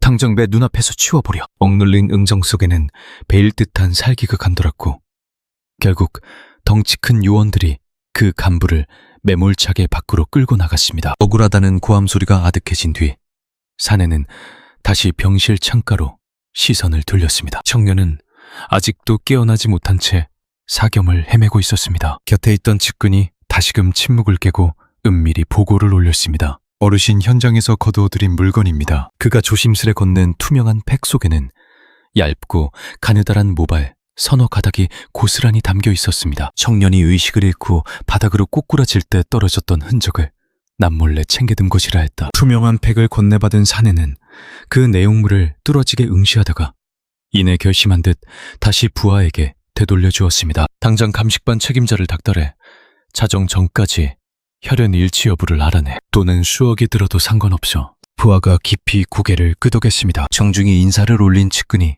무겁게 다음 소식을 전했습니다. 어머님 되시는 분의 현재 위치를 찾아냈습니다. 사내의 두 눈이 번개처럼 커졌습니다. 당장 말해 어디지? 수도권 외곽에 자리한 낡은 호스피스 병동이라고 했다. 벌써 5년째 고질적인 신장 악화로 피를 거르는 투석을 받고 있다는 보고에 사내의 안색이 하얗게 질려버렸습니다. 그곳 환경은 어떤가? 측근은 대답을 주저하다가 숨김없이 털어놓았습니다. 차마 눈뜨고 보기 힘들 정도로 참담하다는 곳이었다. 6명이 부대끼는 열악한 다인실에 건물은 금방이라도 무너질 듯 낡았고 사방에 곰팡이마저 슬어있다고 했다. 소식을 노인의 양주먹이 걷잡을 수 없이 파르르 떨리기 시작했습니다. 뭐라짓거리는 거야? 돈이 없어 상급기관으로 이송하지 못한 채 빚더미와 체납된 진료비에 시달린다는 보고가 이어지자 그가 날카롭게 말을 잘랐습니다. 그만해. 그의 두 눈동자에 무서운 화라산이 타올랐습니다. 지금 즉시 내 차량을 준비해. 당장 그곳으로 출발하겠다. 1초도 지체할 수 없어. 노인은 두꺼운 외투를 거칠게 낚아채며 성큼성큼 발걸음을 내디뎠습니다. 놀란 부하가 급히 뒤를 쫓으며 청년이 아직 의식불면이라 만류했지만 그는 우뚝 걸음을 멈추고 뒤를 돌아보았습니다. 내 핏줄은 지금 이곳에서 세상 가장 훌륭한 의사들에게 보살핌을 받고 있지 않나. 허나 저 아이를 낳아준 이는 썩어 문드러진 병상에서 사경을 헤매고 있단 말이다. 그는 30회를 홀로 감내한 여인이라며 피를 토하듯 소리쳤습니다. 내 핏더미를 제 혼자 낳아 길러내고 병막까지 홀로 견뎌냈어. 1분 1초도 지체할 수 없다. 그의 안광에는 예전과 다른 불길이 일었습니다. 거대 기업을 호령하던 피도 눈물도 없는 군주의 시선이 아니었다. 가족을 되찾으려는 늙은 아비의 처절한 결단만이 서려 있을 뿐이었습니다. 그는 떠나기 직전 다시 병동 창문으로 다가가 죽은 듯 누워있는 핏줄의 고단한 얼굴을 가슴 깊이 새겨 넣었습니다. 아가, 이 못난 애비가 네 어미를 직접 모셔오마. 부디 버텨다오. 그의 입술에서 애달픈 속삭임이 새어나왔습니다. 이윽고 계련이 뒤돌아 적막한 통로를 가로지르자 대기하던 검은 정장의 사내들이 일사불란하게 뒤를 따랐습니다. 측근은 다급히 무전기를 빼들고 긴급 호송 지시를 내렸습니다. 최우선 수입니다. 당장 기동 준비해. 총수께서 출발하신다. 곧장 승강기 철문이 열렸고 결의에 찬 사내가 무거운 발걸음으로 안으로 들어갔습니다. 친자 확인 판독이 끝나는 즉시 내게 직보하도록 해. 철저한 명을 남긴 채 닫히는 승강기 문틈 사이로 그의 모습이 사라졌습니다. 밀폐된 공간에서 지그시 두 눈을 감은 그의 가슴 한구석에서 억눌렸던 뜨거운 덩어리가 울컥 치밀어 올랐습니다. 무려 30의 세월을 넘어 다시금 마음속으로 불러보는 그녀의 이름. 영수가 조금만 버텨라. 내가 지금 데리러 간다. 승강기가 어두운 지하층에 당도하자 육중한 엔진음을 내뿜는 새까만 대형 승용차가 이미 출동 태세를 갖추고 있었습니다. 뒷좌석에 몸을 실은 그는 문이 미쳐 닫히기도 전에 짐승처럼 으르렁거렸습니다. 당장 밟아. 거대한 차체가 어둠을 찢으며 돌진했습니다. 칠흑 같은 도심의 불빛이 차창에 부서지는 가운데 그는 오래도록 숨겨둔 낡은 물건을 꺼내들었습니다. 초승달을 닮은 은빛 조각. 무려 30년이라는 긴 세월을 품어온 흔적이었다. 빛바랜 이니셜 위로 거친 손가락이 스쳤습니다. 마침내 제자리를 찾아줄 때가 왔다. 30년의 죄악과 함께 급중한 세단이 적막한 어둠을 찢고 질주했습니다. 오직 그녀가 숨쉬는 그 외진 골목을 향해 같은 시각 최고급 병동의 정막 속에서 청년은 사경을 헤매고 있었습니다. 차가운 수액만이 생명의 끈을 잇는 밤, 기계음만이 건조하게 맥박을 증명할 뿐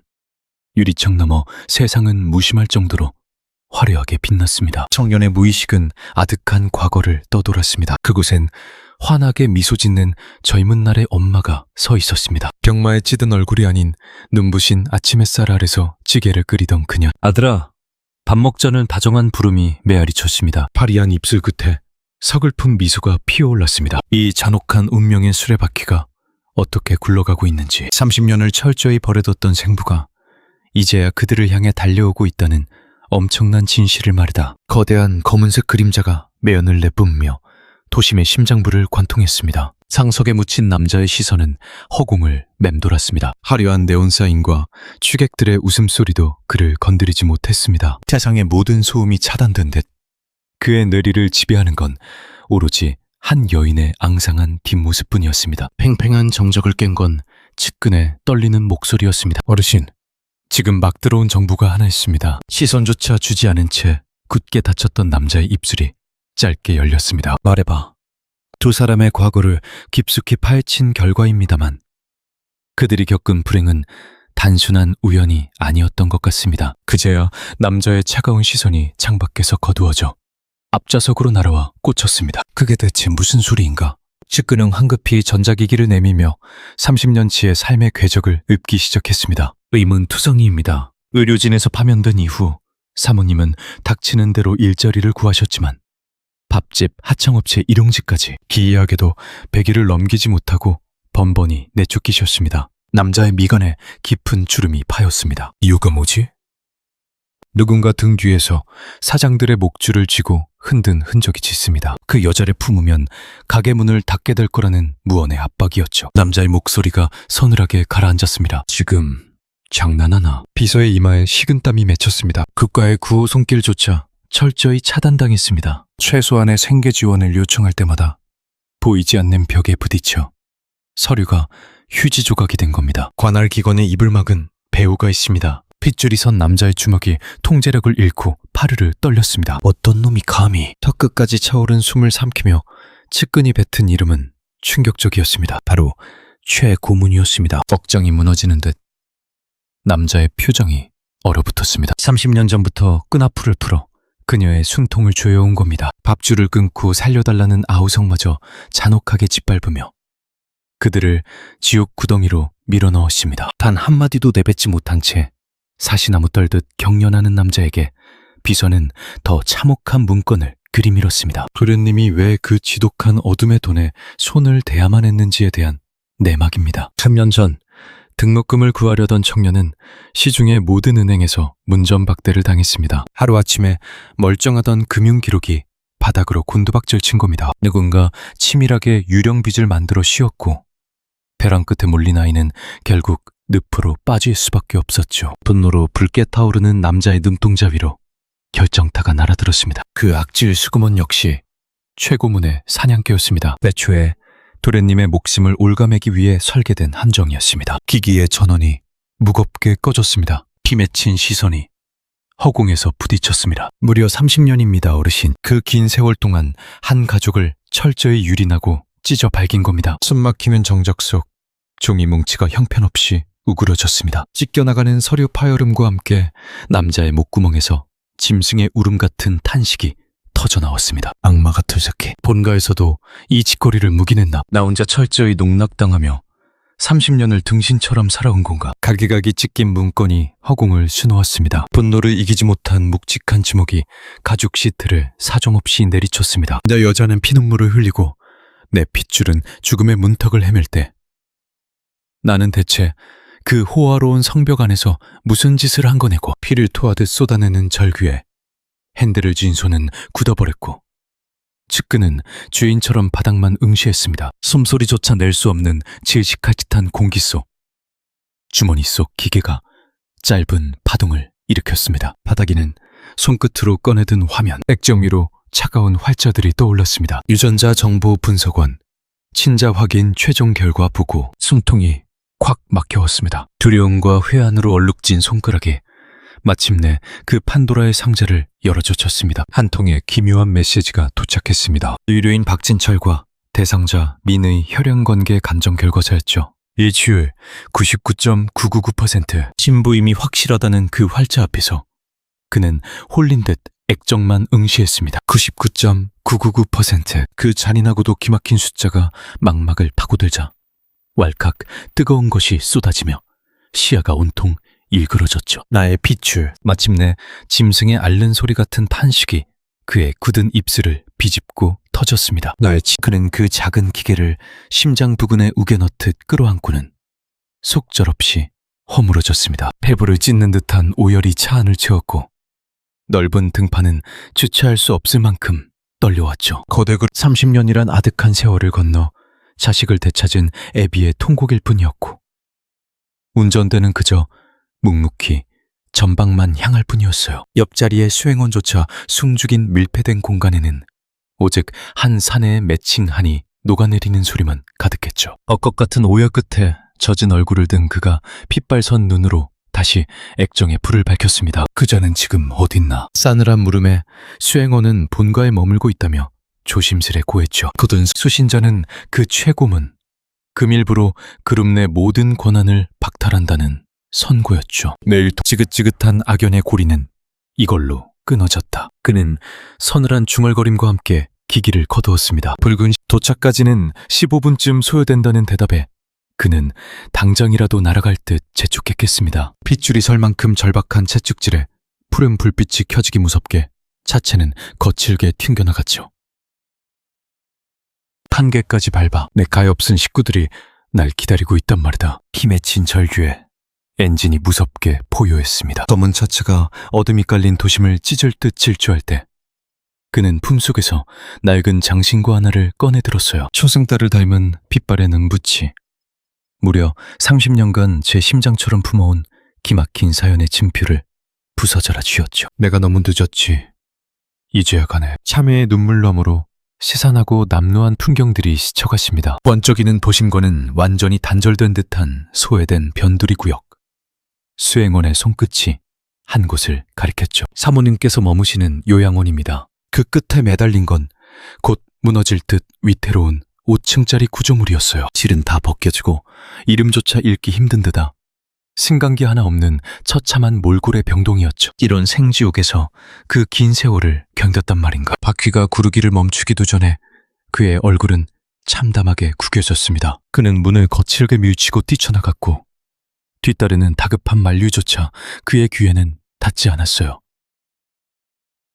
위태로운 시멘트단을 미친 듯이 밟고 올랐습니다. 턱 끝까지 숨이 차올라도 발걸음은 멈추지 않았죠. 잃어버린 30년의 세월, 단 1초의 지체도 허락할 수 없었기에 역겨운 약품 악취를 뚫고 3층과 4층을 가로질렀습니다. 영질이 다한 조명은 기괴하게 바닥였고 귀퀴한 습기마저 코끝을 파고들며 불길함을 더했죠. 마침내 5층 맥과라는 낡은 팻말이 시야에 들어오자 그는 얼어붙은 복도를 향해 돌진했습니다. 501호, 502호, 피말리는 숫자들을 지나쳐 마침내 목적지인 535호 앞에 다다랐죠.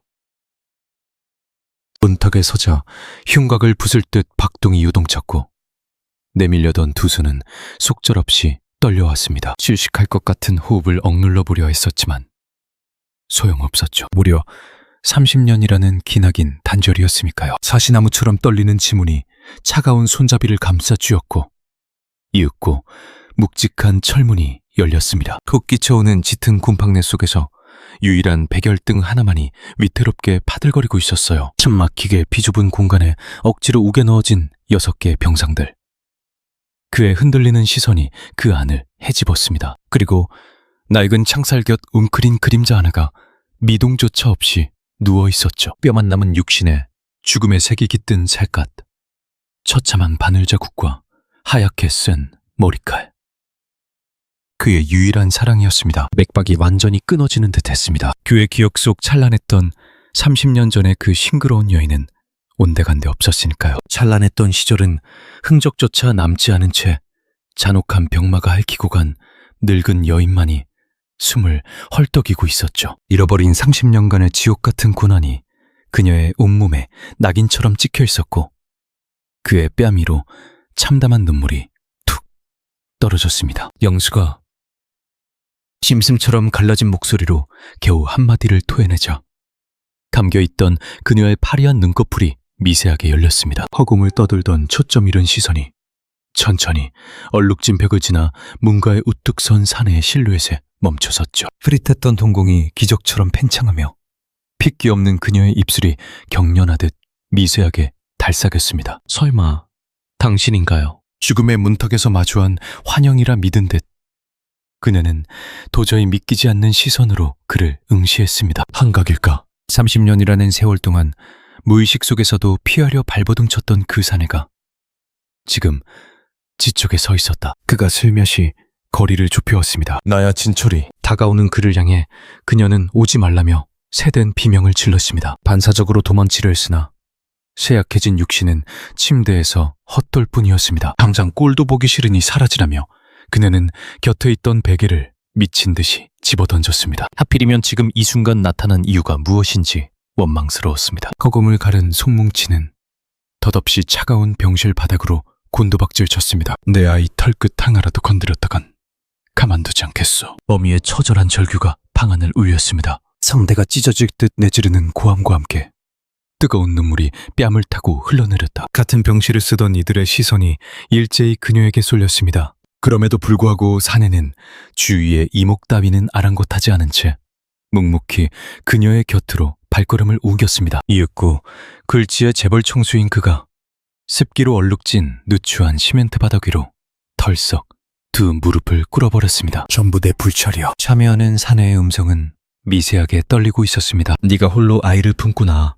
그 무진 풍파를 맨몸으로 견뎌냈다는 사실을 나는 맹세코 전혀 알지 못했다고 그는 덧붙였습니다. 뻔뻔한 소리짓거리지 말라며 그녀가 악을 썼습니다. 대개 집안 사람들이 동봉투를 던지며 나를 쓰레기 취급하며 벌었던 과거를 잊었느냐고 따져 물었습니다. 푹 숙인 고개 너머로 변명이 흘러나왔습니다. 그 모든 끔찍한 짓은 자신의 외숙부가 단독으로 벌인 만행이었다는 것입니다. 자신은 타이에 의해 강제로 타국으로 유배당했고 귀국 직후부터 30년이라는 긴 세월 동안 미친 듯이 너만의 행방을 수소문해 왔다고 했다. 도무지 흔적조차 발견할 수 없었다며 흐느끼는 그의 넓은 어깨가 가엾게 요동쳤습니다. 곁에서 방패가 되어주지 못한 죄책감에 그는 연신 사죄했습니다. 끝내 닿지 못했던 시간을 한탄하며 사내가 핏기 없이 마른 그녀의 두 손을 조심스레 감싸 쥐었습니다. 살점 하나 없이 뼈대만 남은 손등은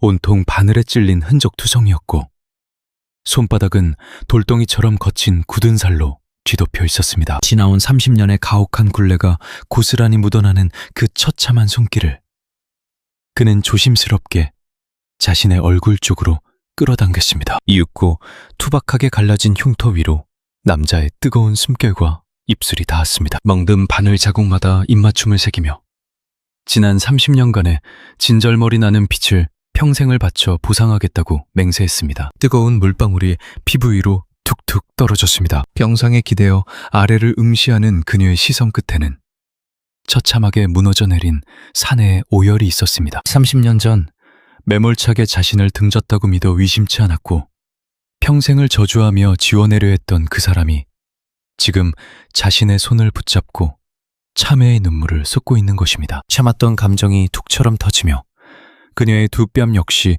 흠뻑 젖어들 무렵 갑작스레 굳게 닫혀있던 문이 요란하게 열어 젖혀졌습니다. 어머니! 거친 숨을 토해내며 나타난 것은 아들인 민우였습니다. 이마에는 굵은 땀방울이 맺혀 있었습니다. 환자복 겉에 겉옷만 대충 꿰어 입은 행색으로 보아 특실에서부터 앞뒤 가리지 않고 전속력으로 달려온 것이 틀림없어 보였습니다. 방 안에 기이한 전경을 마주한 청년의 발걸음이 돌부리에 걸린 듯 멎었습니다. 자신의 모친 앞에 납작 엎드린 인물이 다름 아닌 그룹 총수인 박 회장이었기 때문이었습니다. 어르신께서 대체 왜 저희 어머니 곁에? 혼란에 빠진 청년의 말끝이 사시나무처럼 떨렸습니다. 그제야 엉망으로 얼룩진 얼굴을 서서히 돌린 사내가 붉게 충혈된 눈길로 아들을 마주 보았습니다. 바닥에서 몸을 일으킨 그는 청년이 서 있는 곳을 향해 무거운 걸음을 한 발 내디뎠습니다. 찢어질 듯 쇳소리가 섞인 음성으로 그가 내뱉었습니다. 내가 바로 내 아비란다. 그 말에 청년의 동공이 지진을 일으켰습니다. 당혹감에 휩싸인 침묵 속에서 사내는 떨리는 손으로 품속을 뒤져 두 개의 물건을 끄집어냈습니다. 첫 번째는 청년의 목덜미에서 찰랑거리던 것과 완벽히 일치하는 낡은 은빛 발바닥 장신구였다. 다른 하나는 구겨진 흔적이 역력한 유전자 감식 증명서였다. 그는 이 모든 증거를 말없이 앞으로 쑥 내밀었습니다. 직접 눈으로 확인해 보라며 일러주는 99.999%라는 그 숫자에 청년은 경련하는 손끝으로 서리를 낚아챘습니다. 활짝 위를 미친 듯이 쫓던 시선이 99.999%라는 혈연의 증명에 가닿는 순간 청년의 무릎이 맥없이 꺾여버렸습니다. 휘청거리다 간신히 매트리스 끝자락에 위지한 그를 향해 사내가 재차 자신이 생부임을 각인시켰습니다. 고덕어린 아들의 어깨를 감싸주며 그는 고백했습니다. 30년 전 네 어미를 진심으로 연모했으며 엇갈려버린 운명은 모두 자신의 우둔한 탓이라고. 가시밭길을 걷는 너희를 방치한 채 허송세월을 보낸 무능한 나를 부디 벌해달라며 애원하는 그를 청년은 넋이 나간 채 응시할 뿐이었습니다. 이내 고개를 돌려 모친을 확인했을 때 그녀는 핏기 잃은 얼굴로 얽혀버린 두 핏줄을 그저 처연히 지켜보고 있었습니다. 끝없이 솟구치는 오열 속에서 아들이 애처롭게 어미를 불렀습니다. 저 사내의 말이 티끌 하나 없는 진실이냐고 묻는 아들의 절규에 그녀는 턱이 막힌 듯 오랜 시간 묵묵부답이었습니다. 피가 맺히도록 입술을 지식이고 끓어오르는 울음을 삭인 뒤에야 그녀는 네 생부가 틀림없다며 힘겹게 긍정의 뜻을 내비쳤습니다. 끝끝내 비밀로 묻어둘 수밖에 없었던 어미의 죄를 용서하렴. 섣불리 꺼냈다간 네 삶이 더욱 나락으로 떨어질 것만 같았단다. 화상 같은 사내를 평생토록 기다리며 네 마음마저 갈기갈기 찢어질까 두려웠다며 그녀는 파르르 떨리는 두 손에 얼굴을 파묻었습니다. 30년이라는 기나긴 영겁의 시간을 돌고 돌아 기어이 우리의 눈앞에 다시 나타나고야 말았구나. 참았던 턴곡이 기어코 터져나왔습니다. 허탈하게 바닥으로 허물어진 청년은 더 이상 몸을 가눌 기력조차 잃고 말았습니다. 그의 악력에 짓눌린 감식서만이 처참하게 일그러지고 있었습니다. 기묘한 정적을 깬 건 낯선 호칭이었습니다. 민우의 입술을 타고 평생 억눌렀던 그 두 글자가 터져나왔죠. 30해를 살아오며 단 한 번도 발음할 일 없던 혀끝조차 닿지 않았던 그 낯선 소리가 허공을 갈랐습니다. 왈칵 쏟아지는 뜨거운 눈물방울 사이로 떨리는 어깨를 향해 진철이 천천히 발걸음을 옮겼죠. 잃어버린 시간을 보상받듯 아이처럼 오열하는 아들을 병상에 누운 영숙이 붉어진 눈시울로 지켜보고 있었어요. 야윈 팔을 힘겹게 허공으로 뻗으며 내 아이야, 이쪽으로 오렴. 부르자 그제야 아들은 어미의 곁으로 다가섰죠. 핏기 없는 품에 아들을 깊이 끌어당기는 여인 곁으로 어느새 다가온 사내 역시 자리를 지켰습니다. 마침내 하나가 된 세 사람, 습기차고 초라한 병실의 희미한 불빛 아래서 이들은 서로의 온기에 기대어 숨죽여 흐느꼈습니다. 30해 동안 가슴속에 응어리졌던 깊은 회한이 비로소 뜨거운 오열로 녹아내리고 있었죠. 세 식구의 각기 다른 서러움이 한데 엉켰고 주위의 낯선 시선 따위는 이들의 짙은 해오를 결코 방해할 수 없었습니다. 곁에 없어 미안하다는 자책과 미치도록 그리웠다는 진심이 본물 터지듯 어지럽게 교차했습니다. 남편은 아내의 흐트러진 머릿결을 다정히 넘겨주었고 어미는 혹여나 다시 놓칠세라 아들의 거친 손을 움켜쥐었죠. 부모의 따스한 체온 속에서 오열하던 그 순간 30해 전 그 옥상에서 비추던 것과 똑같은 창백한 달빛이 스며들었습니다. 부서진 두 목걸이 속에 담겨있던 그 운명적인 달무리가 이제야 허름한 병동을 눈부시게 감싸 안고 있었어요. 길고도 모질었던 30번의 칠흑 같은 겨울이 끝나고 비로소 찬란한 여명이 피어오르는 찰나였습니다. 살이 맞닿은 채 영원토록 떨어지지 않을 듯한 그 긴 포옹은 마침내 끊어졌던 혈연이 완성되는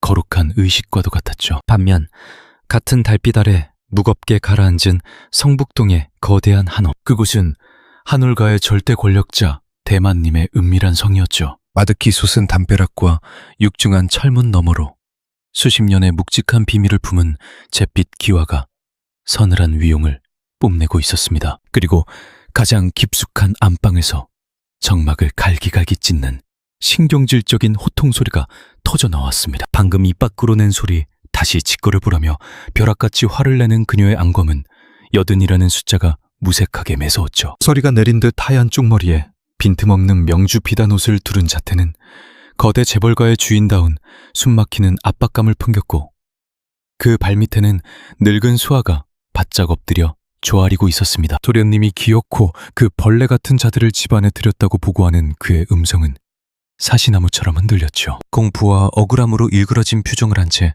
30해 전 쫓아냈던 그 병동 계집의 존재를 힘겹게 상기시켰습니다. 그녀가 품었던 사생아까지 곁으로 거둔 것도 모자라 자신의 목줄마저 끊어버렸다는 끔찍한 소식이 이어졌어요. 수아가 이를 바득바득 갈자 늙은 지배자의 미간이 좁혀졌고 감히 윗분 앞에서 허튼 소리를 하겠냐는 절박한 항변이 돌아왔습니다. 두 눈으로 똑똑히 보시라며 읍소하자 서늘한 방 안에는 한동안 숨막히는 정적이 감돌았죠. 이내 싸늘하게 굳은 입술이 열리며 곁에선 하수인에게 그 불효자를 당장 찾으라는 서리빨 같은 명이 떨어졌습니다. 당장 이 저택으로 잡아들이라는 호령에 아랫사람이 쫓기듯 물러나자 엎드려 있던 사내의 입가에 비열한 미소가 번졌어요. 30해 전 철저히 그들을 짓밟았던 대만님이 이번에도 자신의 단단한 방패가 되어줄 거라 믿어 의심치 않았거든요. 2시간의 피말리는 대기 끝에 거대한 철문이 열리고 묵직한 세대의 차량이 미끄러지듯 들어와 그가 먼저 발을 내디뎠습니다. 이어진 뒷문에서 모습을 드러낸 그녀는 단정한 차림새와는 달리 창백하게 질린 낯빛으로 숨을 죽이고 있었습니다. 마지막으로 차에서 내린 청년 역시 말끔한 정장을 걸쳤으나 알 수 없는 위압감에 짓눌려 온몸이 경직된 상태였습니다. 흔들리는 두 사람의 손을 굳게 쥔 가장은 무슨 일이 있어도 자신이 전부 막아내겠다며 낮은 숨을 토해냈어요. 바위처럼 결연한 그 목소리를 방패 삼아 마침내 한데 뭉친 핏줄들은 가장 깊은 어둠을 향해 발을 옮겼습니다. 저택 고용인들의 벌레 보는 듯한 수군거림 따위는 무시한 채 운명을 결정지을 그 거대한 문방 앞에 다다랐죠. 해부를 찌르는 차가운 공기를 한껏 들이마신 뒤 침착하게 방문을 열어젖혔습니다. 방 중앙에 또아리를 튼 거대한 뱀 같은 노파와 그 옆에 간신, 두 사람의 서늘한 시선이 일제히 문턱에 꽂혔습니다. 아들의 등 뒤에 심어든 불청객들을 확인한 순간 마님의 주름진 얼굴은 차갑게 얼어붙고 말았죠. 기어코 제 무덤을 파는구나. 벼락같이 떨어지는 분노에 휩싸여 널찍한 방 안의 산소마저 모조리 증발하는 듯했습니다. 30해 전에 그 치부를 왜 들추느냐며 하물며 저런 길바닥 쓰레기들을 거느리고 오다니 미쳤냐는 추궁이 이어졌지만 그는 흔들림 없는 눈동자로 맞서며 내 등 뒤에 선 이들은 결코 당신이 함부로 짓밟을 존재가 아니라고 선언했습니다. 나의 유일한 반려자이자 핏줄이라는 폭탄 선언에 노파의 동공이 흔들렸고 그는 망설임 없이 두 사람을 끌어당겼어요. 당당히 당신의 핏줄이니 예를 갖추라 명하는 아버지의 곁에서 청년은 밀려오는 두려움에 사시나무처럼 떨었지만 자신을 지탱하는 단단한 믿음의 눈동자를 마주하고는 숨겨진 진실의 그림자를 깨치며 묵직한 첫 발을 내디뎠습니다. 팽팽한 장막을 깨고 청년이 꼿꼿한 노마님 발치로 스르르 주저앉아 바닥에 엎드렸습니다. 차가운 대리석에 이마를 댄 채 핏줄 강민호가 처음으로 뵙고자 한다는 결연한 음성이 고요하게 울려 퍼졌어요. 싸늘하게 내려다보던 안주인의 입가엔 본래 비릿한 냉소가 맴돌고 있었죠. 하지만 고개를 치켜든 그 순간 기묘한 기시감에 사로잡힌 그녀의 호흡이 일순간 멎어버렸습니다. 날렵한 콧대와 짙은 눈매 그리고 다부진 턱선까지 결코 낯설지 않은 기이한 이목구비였으니까요. 까마득한 옛날 세상을 떠난 거대한 제국의 첫 주인이었던 그 사람의 잔상이 벼락처럼 뇌리를 스쳤습니다. 찬란했던 청춘 시절의 반려자를 그대로 빼닮은 환영 같은 모습에 꼿꼿했던 노구의 손끝이 바르르 요동쳤어요. 웨터를 지키던 늙은 참모가 황급히 끼어들며 저열한 사기극에 현혹되지 마시가며 초를 쳤습니다. 유전자 감식조차 믿을 수 없다는 간신배의 혓바닥은 입을 다물라는 노마님의 서늘한 일갈에 싹둑 잘려나갔죠. 청년의 얼굴에 시선을 박아든 채 얼어붙었던 그녀의 가슴 한구석이 미친 듯이 박동하기 시작했습니다. 거부할 수 없는 숙명적인 피의 부름이 공간을 채울 때 침묵하던 후계자가 무거운 걸음을 옮겼어야 이 핏줄들을 내치신다면 차라리 제 손에 쥐어진 그룹의 왕관을 미련 없이 벗어던지겠다는 폭탄 선언이 이어졌습니다. 설옹성 같던 노마님은 아연실색했고 옆에 섰던 간신은 입을 다물지 못한 채 얼어붙었죠.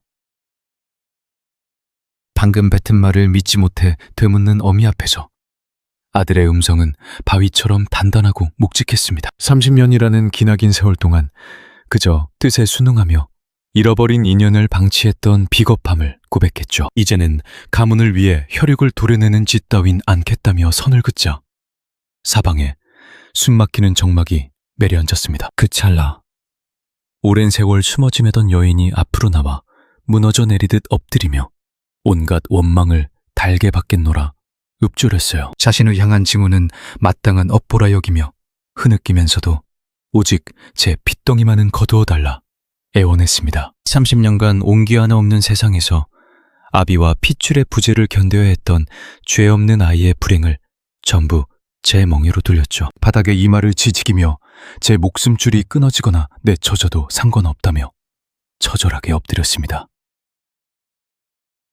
찢어질 듯 갈라진 음성 사이로 차가운 바닥을 적시는 굵은 눈물방울들이 아이를 향한 맹목적인 모정을 대변했어요. 안주인의 복잡한 시선이 바닥에 납작 엎드린 모자와 결연한 의지로 버티고선 후계자의 얼굴을 어지럽게 오갔습니다. 마침내 시퍼렇던 눈동자에 붉은 습기가 어리더니 기이할만치 애달픈 음성으로 청년을 제 곁으로 불렀습니다. 머뭇거리며 다가온 아이를 향해 주름진 손이 허공을 갈랐고 이내 두 세대의 체온이 맞닿았습니다. 손바닥에 닿은 감촉은 앙상하고 투박했으며 모진 품팔을 증명하듯 훈장 같은 굳은 잘로 가득했죠. 30년의 지독한 가시밭길이 고스란히 새겨진 흔적을 마주하자 참았던 뜨거운 방울들이 속절없이 터져나왔습니다. 얼마나 아팠을꼬. 지독한 회한이 섞인 흐느낌이 새어나오며 귀한 핏줄의 상처투성이 소나기를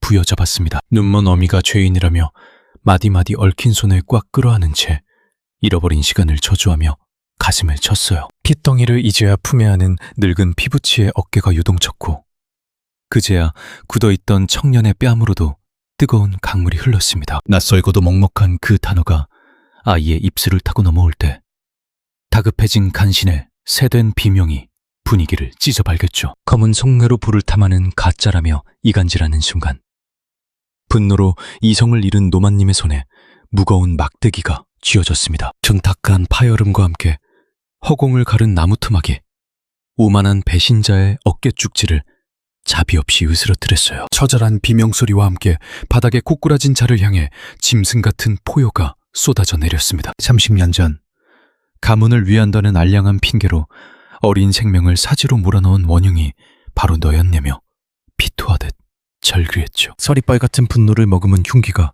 다시금 하늘 높이 치켜 올려졌습니다. 니놈의 혓바닥 탓에 내 혈육들이 굶주림과 병마에 시달렸다며 하늘에 저주를 퍼붓는 매질이 가차없이 이어졌어요. 꼴사납게 바닥을 기며 도망치는 벌레 같은 몰구를 향해 당장 눈앞에서 꺼지라는 벼락 같은 호통이 터졌습니다. 이 문턱을 넘는 순간부터 너와 우리 가문의 모든 연은 완전히 끊어졌다며 영원한 파문을 선고했죠. 사색이 된 배신자가 쥐새끼처럼 달아나고 묵직한 문이 닫히고 나서야 피 묻은 음어리 같던 막대기가 바닥에 떨어졌습니다. 거친 숨을 고른 안주인의 시선이 마침내 죄인처럼 움츠러든 여인을 향했고 일으켜 세우는 하명이 떨어졌어요. 파르르 떨며 일어선 며느리의 불안한 눈동자를 마주한 순간 얼음장 같던 시어미의 음성이 봄눈 녹듯 허물어졌습니다. 그 길고 잔인했던 30년의 모진 세월을 홀로 감내한 지독한 희생을 마침내 인정하는 떨림이었죠. 눈먼 시어미가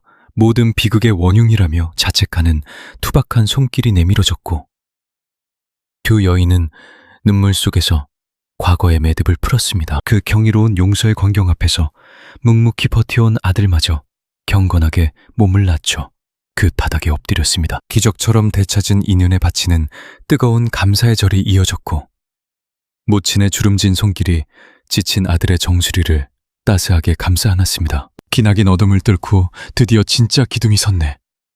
나는 속삭임 미로 여면이 터졌습니다. 30번의 겨울을 견뎌낸 그 저택에도 마침내 온기가 심었고 1년 뒤 브라운관에선 묘한 소식이 울렸죠. 거대 기업 한울에서 불치병 환자들을 구제할 새로운 단체를 세웠다는 앵커의 목소리였습니다. 단체의 수장은 박 회장의 핏줄 강민우가 맡았고 매해 100억 원의 막대한 생명줄을 쥐어준다는 내용이었습니다. 네모난 빛 속에 낯익은 사내의 얼굴이 떠올랐습니다. 말끔한 정장 차림으로 수많은 플래시를 견디며 입을 열더군요. 제 어머니 역시 끝을 알 수 없는 기나긴 병마와 사투를 벌이셨습니다. 그 지독한 절망을 뼈저리게 알기에 이 작은 움직임이 부디 한 줄기 빛이 되기를 간절히 바랍니다. 낮고 묵직한 그의 음성 너머로 시리도록 눈부신 햇살이 쏟아져 내렸습니다. 그곳은 도심 한복판 한남동에 은밀히 자리한 박 회장 일가의 거대한 성체였습니다. 불과 365일 전까지만 해도 냉기만 간돌던 흉흉한 공간이 기적처럼 다른 세상으로 변모해 있었죠. 마당에는 지독한 그리움이 묻어난 듯 붉은 장미와 튤립 수국이 누군가의 손길 아래 흐드러지게 피어났습니다. 집안 깊숙한 응접실까지 푸른 잎사귀들이 파고들며 죽어있던 공간에 펄떡이는 숨결을 불어넣고 있었습니다. 나선형 계단을 밟고 내려오는 산에는 예전의 그가 아니었습니다. 1년 전 초라했던 허름한 옷 대신 완벽한 남색 정장을 걸치고 있었으니까요. 움츠렸던 어깨는 펴졌고 흔들리던 두 눈동자엔 베일 듯한 확신이 맴돌았습니다. 저 나갑니다. 굳게 닫힌 문을 향해 건넨 인사에 주방 너머에서 익숙한 메아리가 돌아왔습니다. 얘야, 빈속으로 나서지 마라. 정숙의 따뜻한 부름에 그가 조용히 주방 쪽으로 시선을 돌렸죠. 어머니, 이름 모인 탓에 늦었어요. 그의 앞에는 곱게 앞치마를 맨 여인이 서 있었습니다. 1년 전에 앙상했던 여인은 사라졌습니다. 창백했던 뺨엔 꽃물이 들었고 흐릿한 눈은 별처럼 반짝였으니까 죽음의 그림자가 짙던 잿빛 살결과 뼈만 남은 몰골은 영원히 지워진 듯했습니다. 기적적인 장기이식이 그녀의 운명을 바꾼 겁니다. 끔찍했던 피 거르는 기계와 악연을 끊고 온전한 숨을 쉬게 된 거죠. 신철이 팔도에서 네로라 하는 명의들을 몽땅 불러 모아 사활에 걸고 집도하게 만든 결과였습니다. 그래도 속은 채워야 한다. 잠시만 이동하며 삼키렴. 온기를 전해받은 그가 희미하게 미소 지었습니다. 감사합니다, 어머니. 그가 다가가 뺨에 입을 맞추자 그녀는 쑥스러운 듯 고개를 저었죠. 어휴, 늦겠다.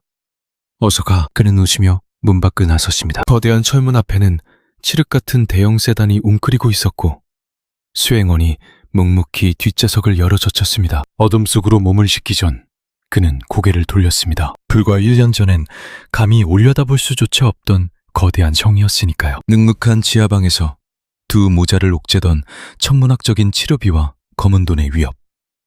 매일 밤 피말리는 사투를 벌이던 그 끔찍한 시절의 그림자. 그러나 모든 굴레는 부서졌습니다. 알 수 없는 미소와 함께 그는 차에 올랐습니다. 같은 시각 도심의 대형 병원, 밀실 같은 진료실, 검진대 앞에 앉은 그녀의 떨리는 손을 진철이 부서질 듯 꽉 움켜쥐고 있었습니다. 모니터의 기록들을 살피던 배구의 남자가 입을 열었습니다. 기적이라고밖에 할 수 없는 완벽한 수치입니다. 이식받은 장기가 완전히 제자리를 찾았으니 앞으론 가끔 얼굴만 비추시죠. 그제야 굳어있던 그녀의 입가에 눈부신 안도의 미소가 번졌습니다. 이게 꿈은 아니겠죠. 내 길었던 악몽은 영원히 끝났습니다. 진심으로 축하합니다. 의료진의 환한 축하가 이어지자 곁을 지키던 진철은 잡은 손에 힘을 주며 중얼거렸습니다. 지긋지긋한 이것도 오늘로 마지막이군. 바위 같던 사내의 음성이 미세하게 요동쳤습니다. 촉촉해진 눈으로 그를 올려다보며 그녀가 속삭였죠. 당신이 우리를 살려냈어요. 그 처연한 고백에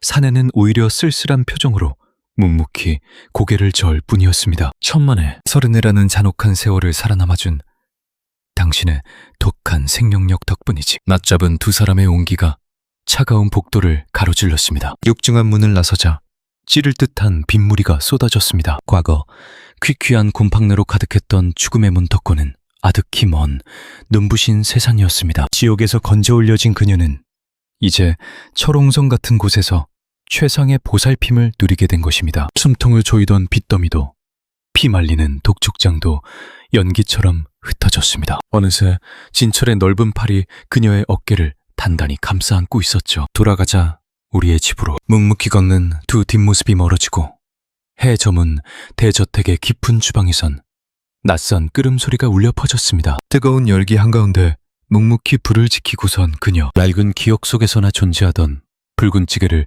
정성스레 달여내고 있었습니다. 푹 삭은 배추와 뭉텅 썰어 넣은 고기, 뽀얀 두부가 어우러지며 후각을 자극하는 진한 향취가 허공을 메웠습니다. 당황한 고용인이 다급히 다가와 말렸지만 그녀는 단호하게 선을 그었습니다. 내버려 두세요. 제가 직접 온기를 풀어놓고 싶으니까. 아슬한 미소를 띠며 그녀가 덧붙였습니다. 30번의 세월 동안 한 번도 데워주지 못한 식사랍니다. 내 손으로 그 시간을 되돌리고 싶어요. 그 먹먹한 진심 앞에 일하는 이는 굳어버렸고 붉은 국물을 젓는 그녀의 입가에선 잃어버렸던 옛 노래가 아주 조용히 흘러나왔습니다. 도마 위에서 칼질을 하면서도 이 낯선 평온함이 도무지 믿기지 않았습니다. 밀린 병원비 독촉도 숨막히는 BTD도 없이 오직 식구들 끼니만 챙기는 일상이라뇨. 평범한 저녁 준비가 이토록 눈물겨운 기적인 줄 예전엔 미처 몰랐죠. 바로 그 순간 굳게 닫혀있던 현관문 너머로 낯익은 인기척이 났습니다. 어머니, 저 왔어요. 늘 그리웠던 아들 민우의 든든한 인사말이었죠. 연이어 묵직한 중저음이 귓가를 울렸습니다. 여보, 나도 왔어. 남편 진철의 반가운 음성이었답니다. 앞치마를 두른 영숙이 주방 너머로 반색하며 마중을 나갔습니다. 얼른들 씻고 와요. 찌개 다 끓었어. 두 남자가 나란히 신발을 벗고 들어섰죠. 부자가 똑같이 말끔한 양복을 입은 채였어요. 아버지와 아들이 한 직장으로 함께 출퇴근을 하다니요. 불과 1년 전만 해도 꿈에서조차 그려보지 못한 마법 같은 풍경이었죠. 우와, 오늘 저녁 메뉴가 뭐예요? 냄새 끝내주는데요. 진철이 연신 코를 킁킁거리며 입맛을 다시자 민우가 웃으며 거들었습니다. 어머니표 특제 김치찌개잖아요. 마침내 세 식구가 자그마한 밥상 주위로 모여 앉았습니다. 장차림이라야 대단할 것 없는 단출한 반찬들이 전부였어요. 뚝배기에서 끓어오르는 찌개와 갓 부쳐낸 달걀말이, 그리고 슴슴하게 묻힌 시금치까지 짭조름한 멸치볶음이 더해진 투박한 상차림이었지만 이들 세 식구에게는 세상 어느 최고급 요리보다도 눈물겹게 값진 만찬이었습니다. 정말 잘 먹겠습니다. 약속이나 한 듯 세 사람의 목소리가 하나로 겹쳐졌어요. 남편 진철이 벌겋게 우러난 국물을 크게 떠넘기더니 지그시 두 눈을 감았습니다. 바로 이 깊은 맛이지. 5성급 호텔 주방장도 당신 솜씨는 100배로 못 따라올 거야. 인철의 과장된 칭찬에 영숙의 입가엔 미소가 번졌습니다. 어머, 빈말은 여전하시네. 빈말이라니. 내 입엔 우주에서 제일인걸. 그는 쉴 새 없이 숟가락을 돌리며 밥을 비웠죠. 영락 없이 아내밖에 모르는 바보 같았습니다. 그 훈훈한 광경에 민우도 씩 웃으며 입을 열었어요. 아버지, 오늘 임원진 앞에서 신규 프로젝트 브리핑하실 때 진짜 최고셨어요. 우리 아들 눈에도 제법 듬직해 보이더냐. 그럼요. 나중에 저도 아버지 같은 멋진 어른이 될래요. 평생 처음 들어보는 자식의 찬사에 진철의 표정은 세상을 다 가진 듯 밝아졌습니다. 그 애틋한 대화를 듣던 영숙은 말없이 두 사람을 번갈아 보더니 찌개 속 가장 두툼한 고기 한 점을 푹 집어들었습니다. 우선 눈에 넣어도 안 아플 아들의 고봉밥 위에 얹어주었죠. 장정은 든든히 먹어야지. 이내 남편의 그릇에도 실한 고기 하나를 덜어주었습니다. 과장님도 많이 드세요. 두 남자의 얼굴에 행복한 웃음꽃이 만발했습니다. 역시 우리 엄마가 우주 최고. 내 아내가 세상 1등이지. 영숙은 참지 못하고 폭소를 터뜨렸습니다. 참나, 부자가 아주 찰떡궁합이네. 좁은 주방이 세 식구의 경쾌한 웃음소리로 꽉 채워졌습니다. 그 사이 창틀 너머로는 둥그스름한 만월이 조용히 떠올라 있었죠. 무려 30년 전 차디찬 병동 옥상에서 눈물로 올려다보던 낡은 목걸이 2개에 징표처럼 새겨 넣었던 바로 그 다리. 이제야 완벽해진 식탁을 포근히 감싸고 있었습니다. 밥술을 뜨며 민우는 남몰래 가심을 쓸어내렸습니다. 1년 전 그 절망의 늪에 빠져 있을 땐 이런 일상이 기적처럼 찾아올 줄은 꿈에도 몰랐으니까요. 아버지의 존재조차 모른 채 시름시름 알아눕는 어머니를 지켜봐야만 했던 매 순간이 숨막히는 지옥 같았던 나날들이었죠. 하지만 그 지독한 운명도 끝이 났습니다. 든든한 아버지가 생겼고 어머니의 병색도 말끔히 가셨으며 무엇보다 이렇게 온 가족이 마주 앉아 온기를 나누고 있으니까요. 아, 이런 게 진짜 피부치의 정이구나. 민우는 시린 가심이 따뜻하게 녹아내리는 것을 느꼈습니다. 핏줄이라는 질긴 인연이 그들을 완전히 새롭게 빚어낸 셈이었죠. 더 이상 상실의 아픔은 없습니다. 그릇을 모두 비운 식구들은 거실로 자리를 옮겨 소파에 기대 앉았고 진철이 자연스레 텔레비전을 틀었습니다. 하지만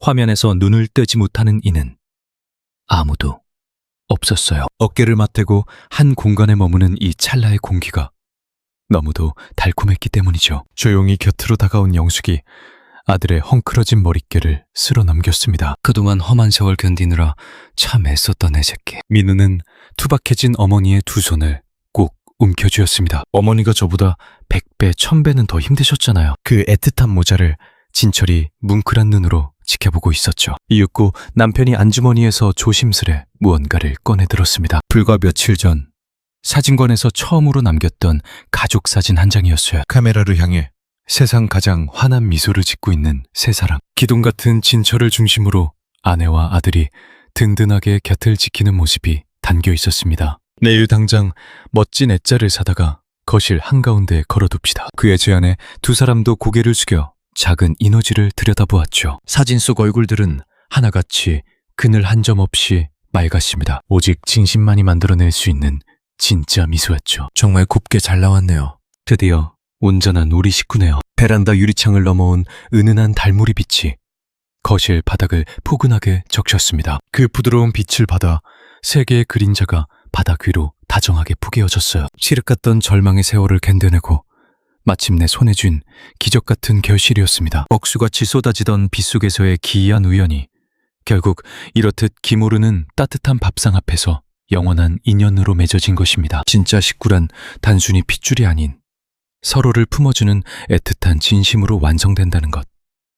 그리고 운명을 되찾기에 늦은 때란 결코 없다는 깊은 진실을 남긴 채 말이죠. 오늘 들려드린 이 기적 같은 인연의 서사가 작은 울림을 주셨다면 구독과 좋아요 버튼을 꾹 눌러주시고 여러분의 다정한 감상도 댓글로 덧붙여 주시길 바랍니다. 깊이 감사드립니다. 늘 평안하시고 무탈한 하루 보내시길 기원합니다.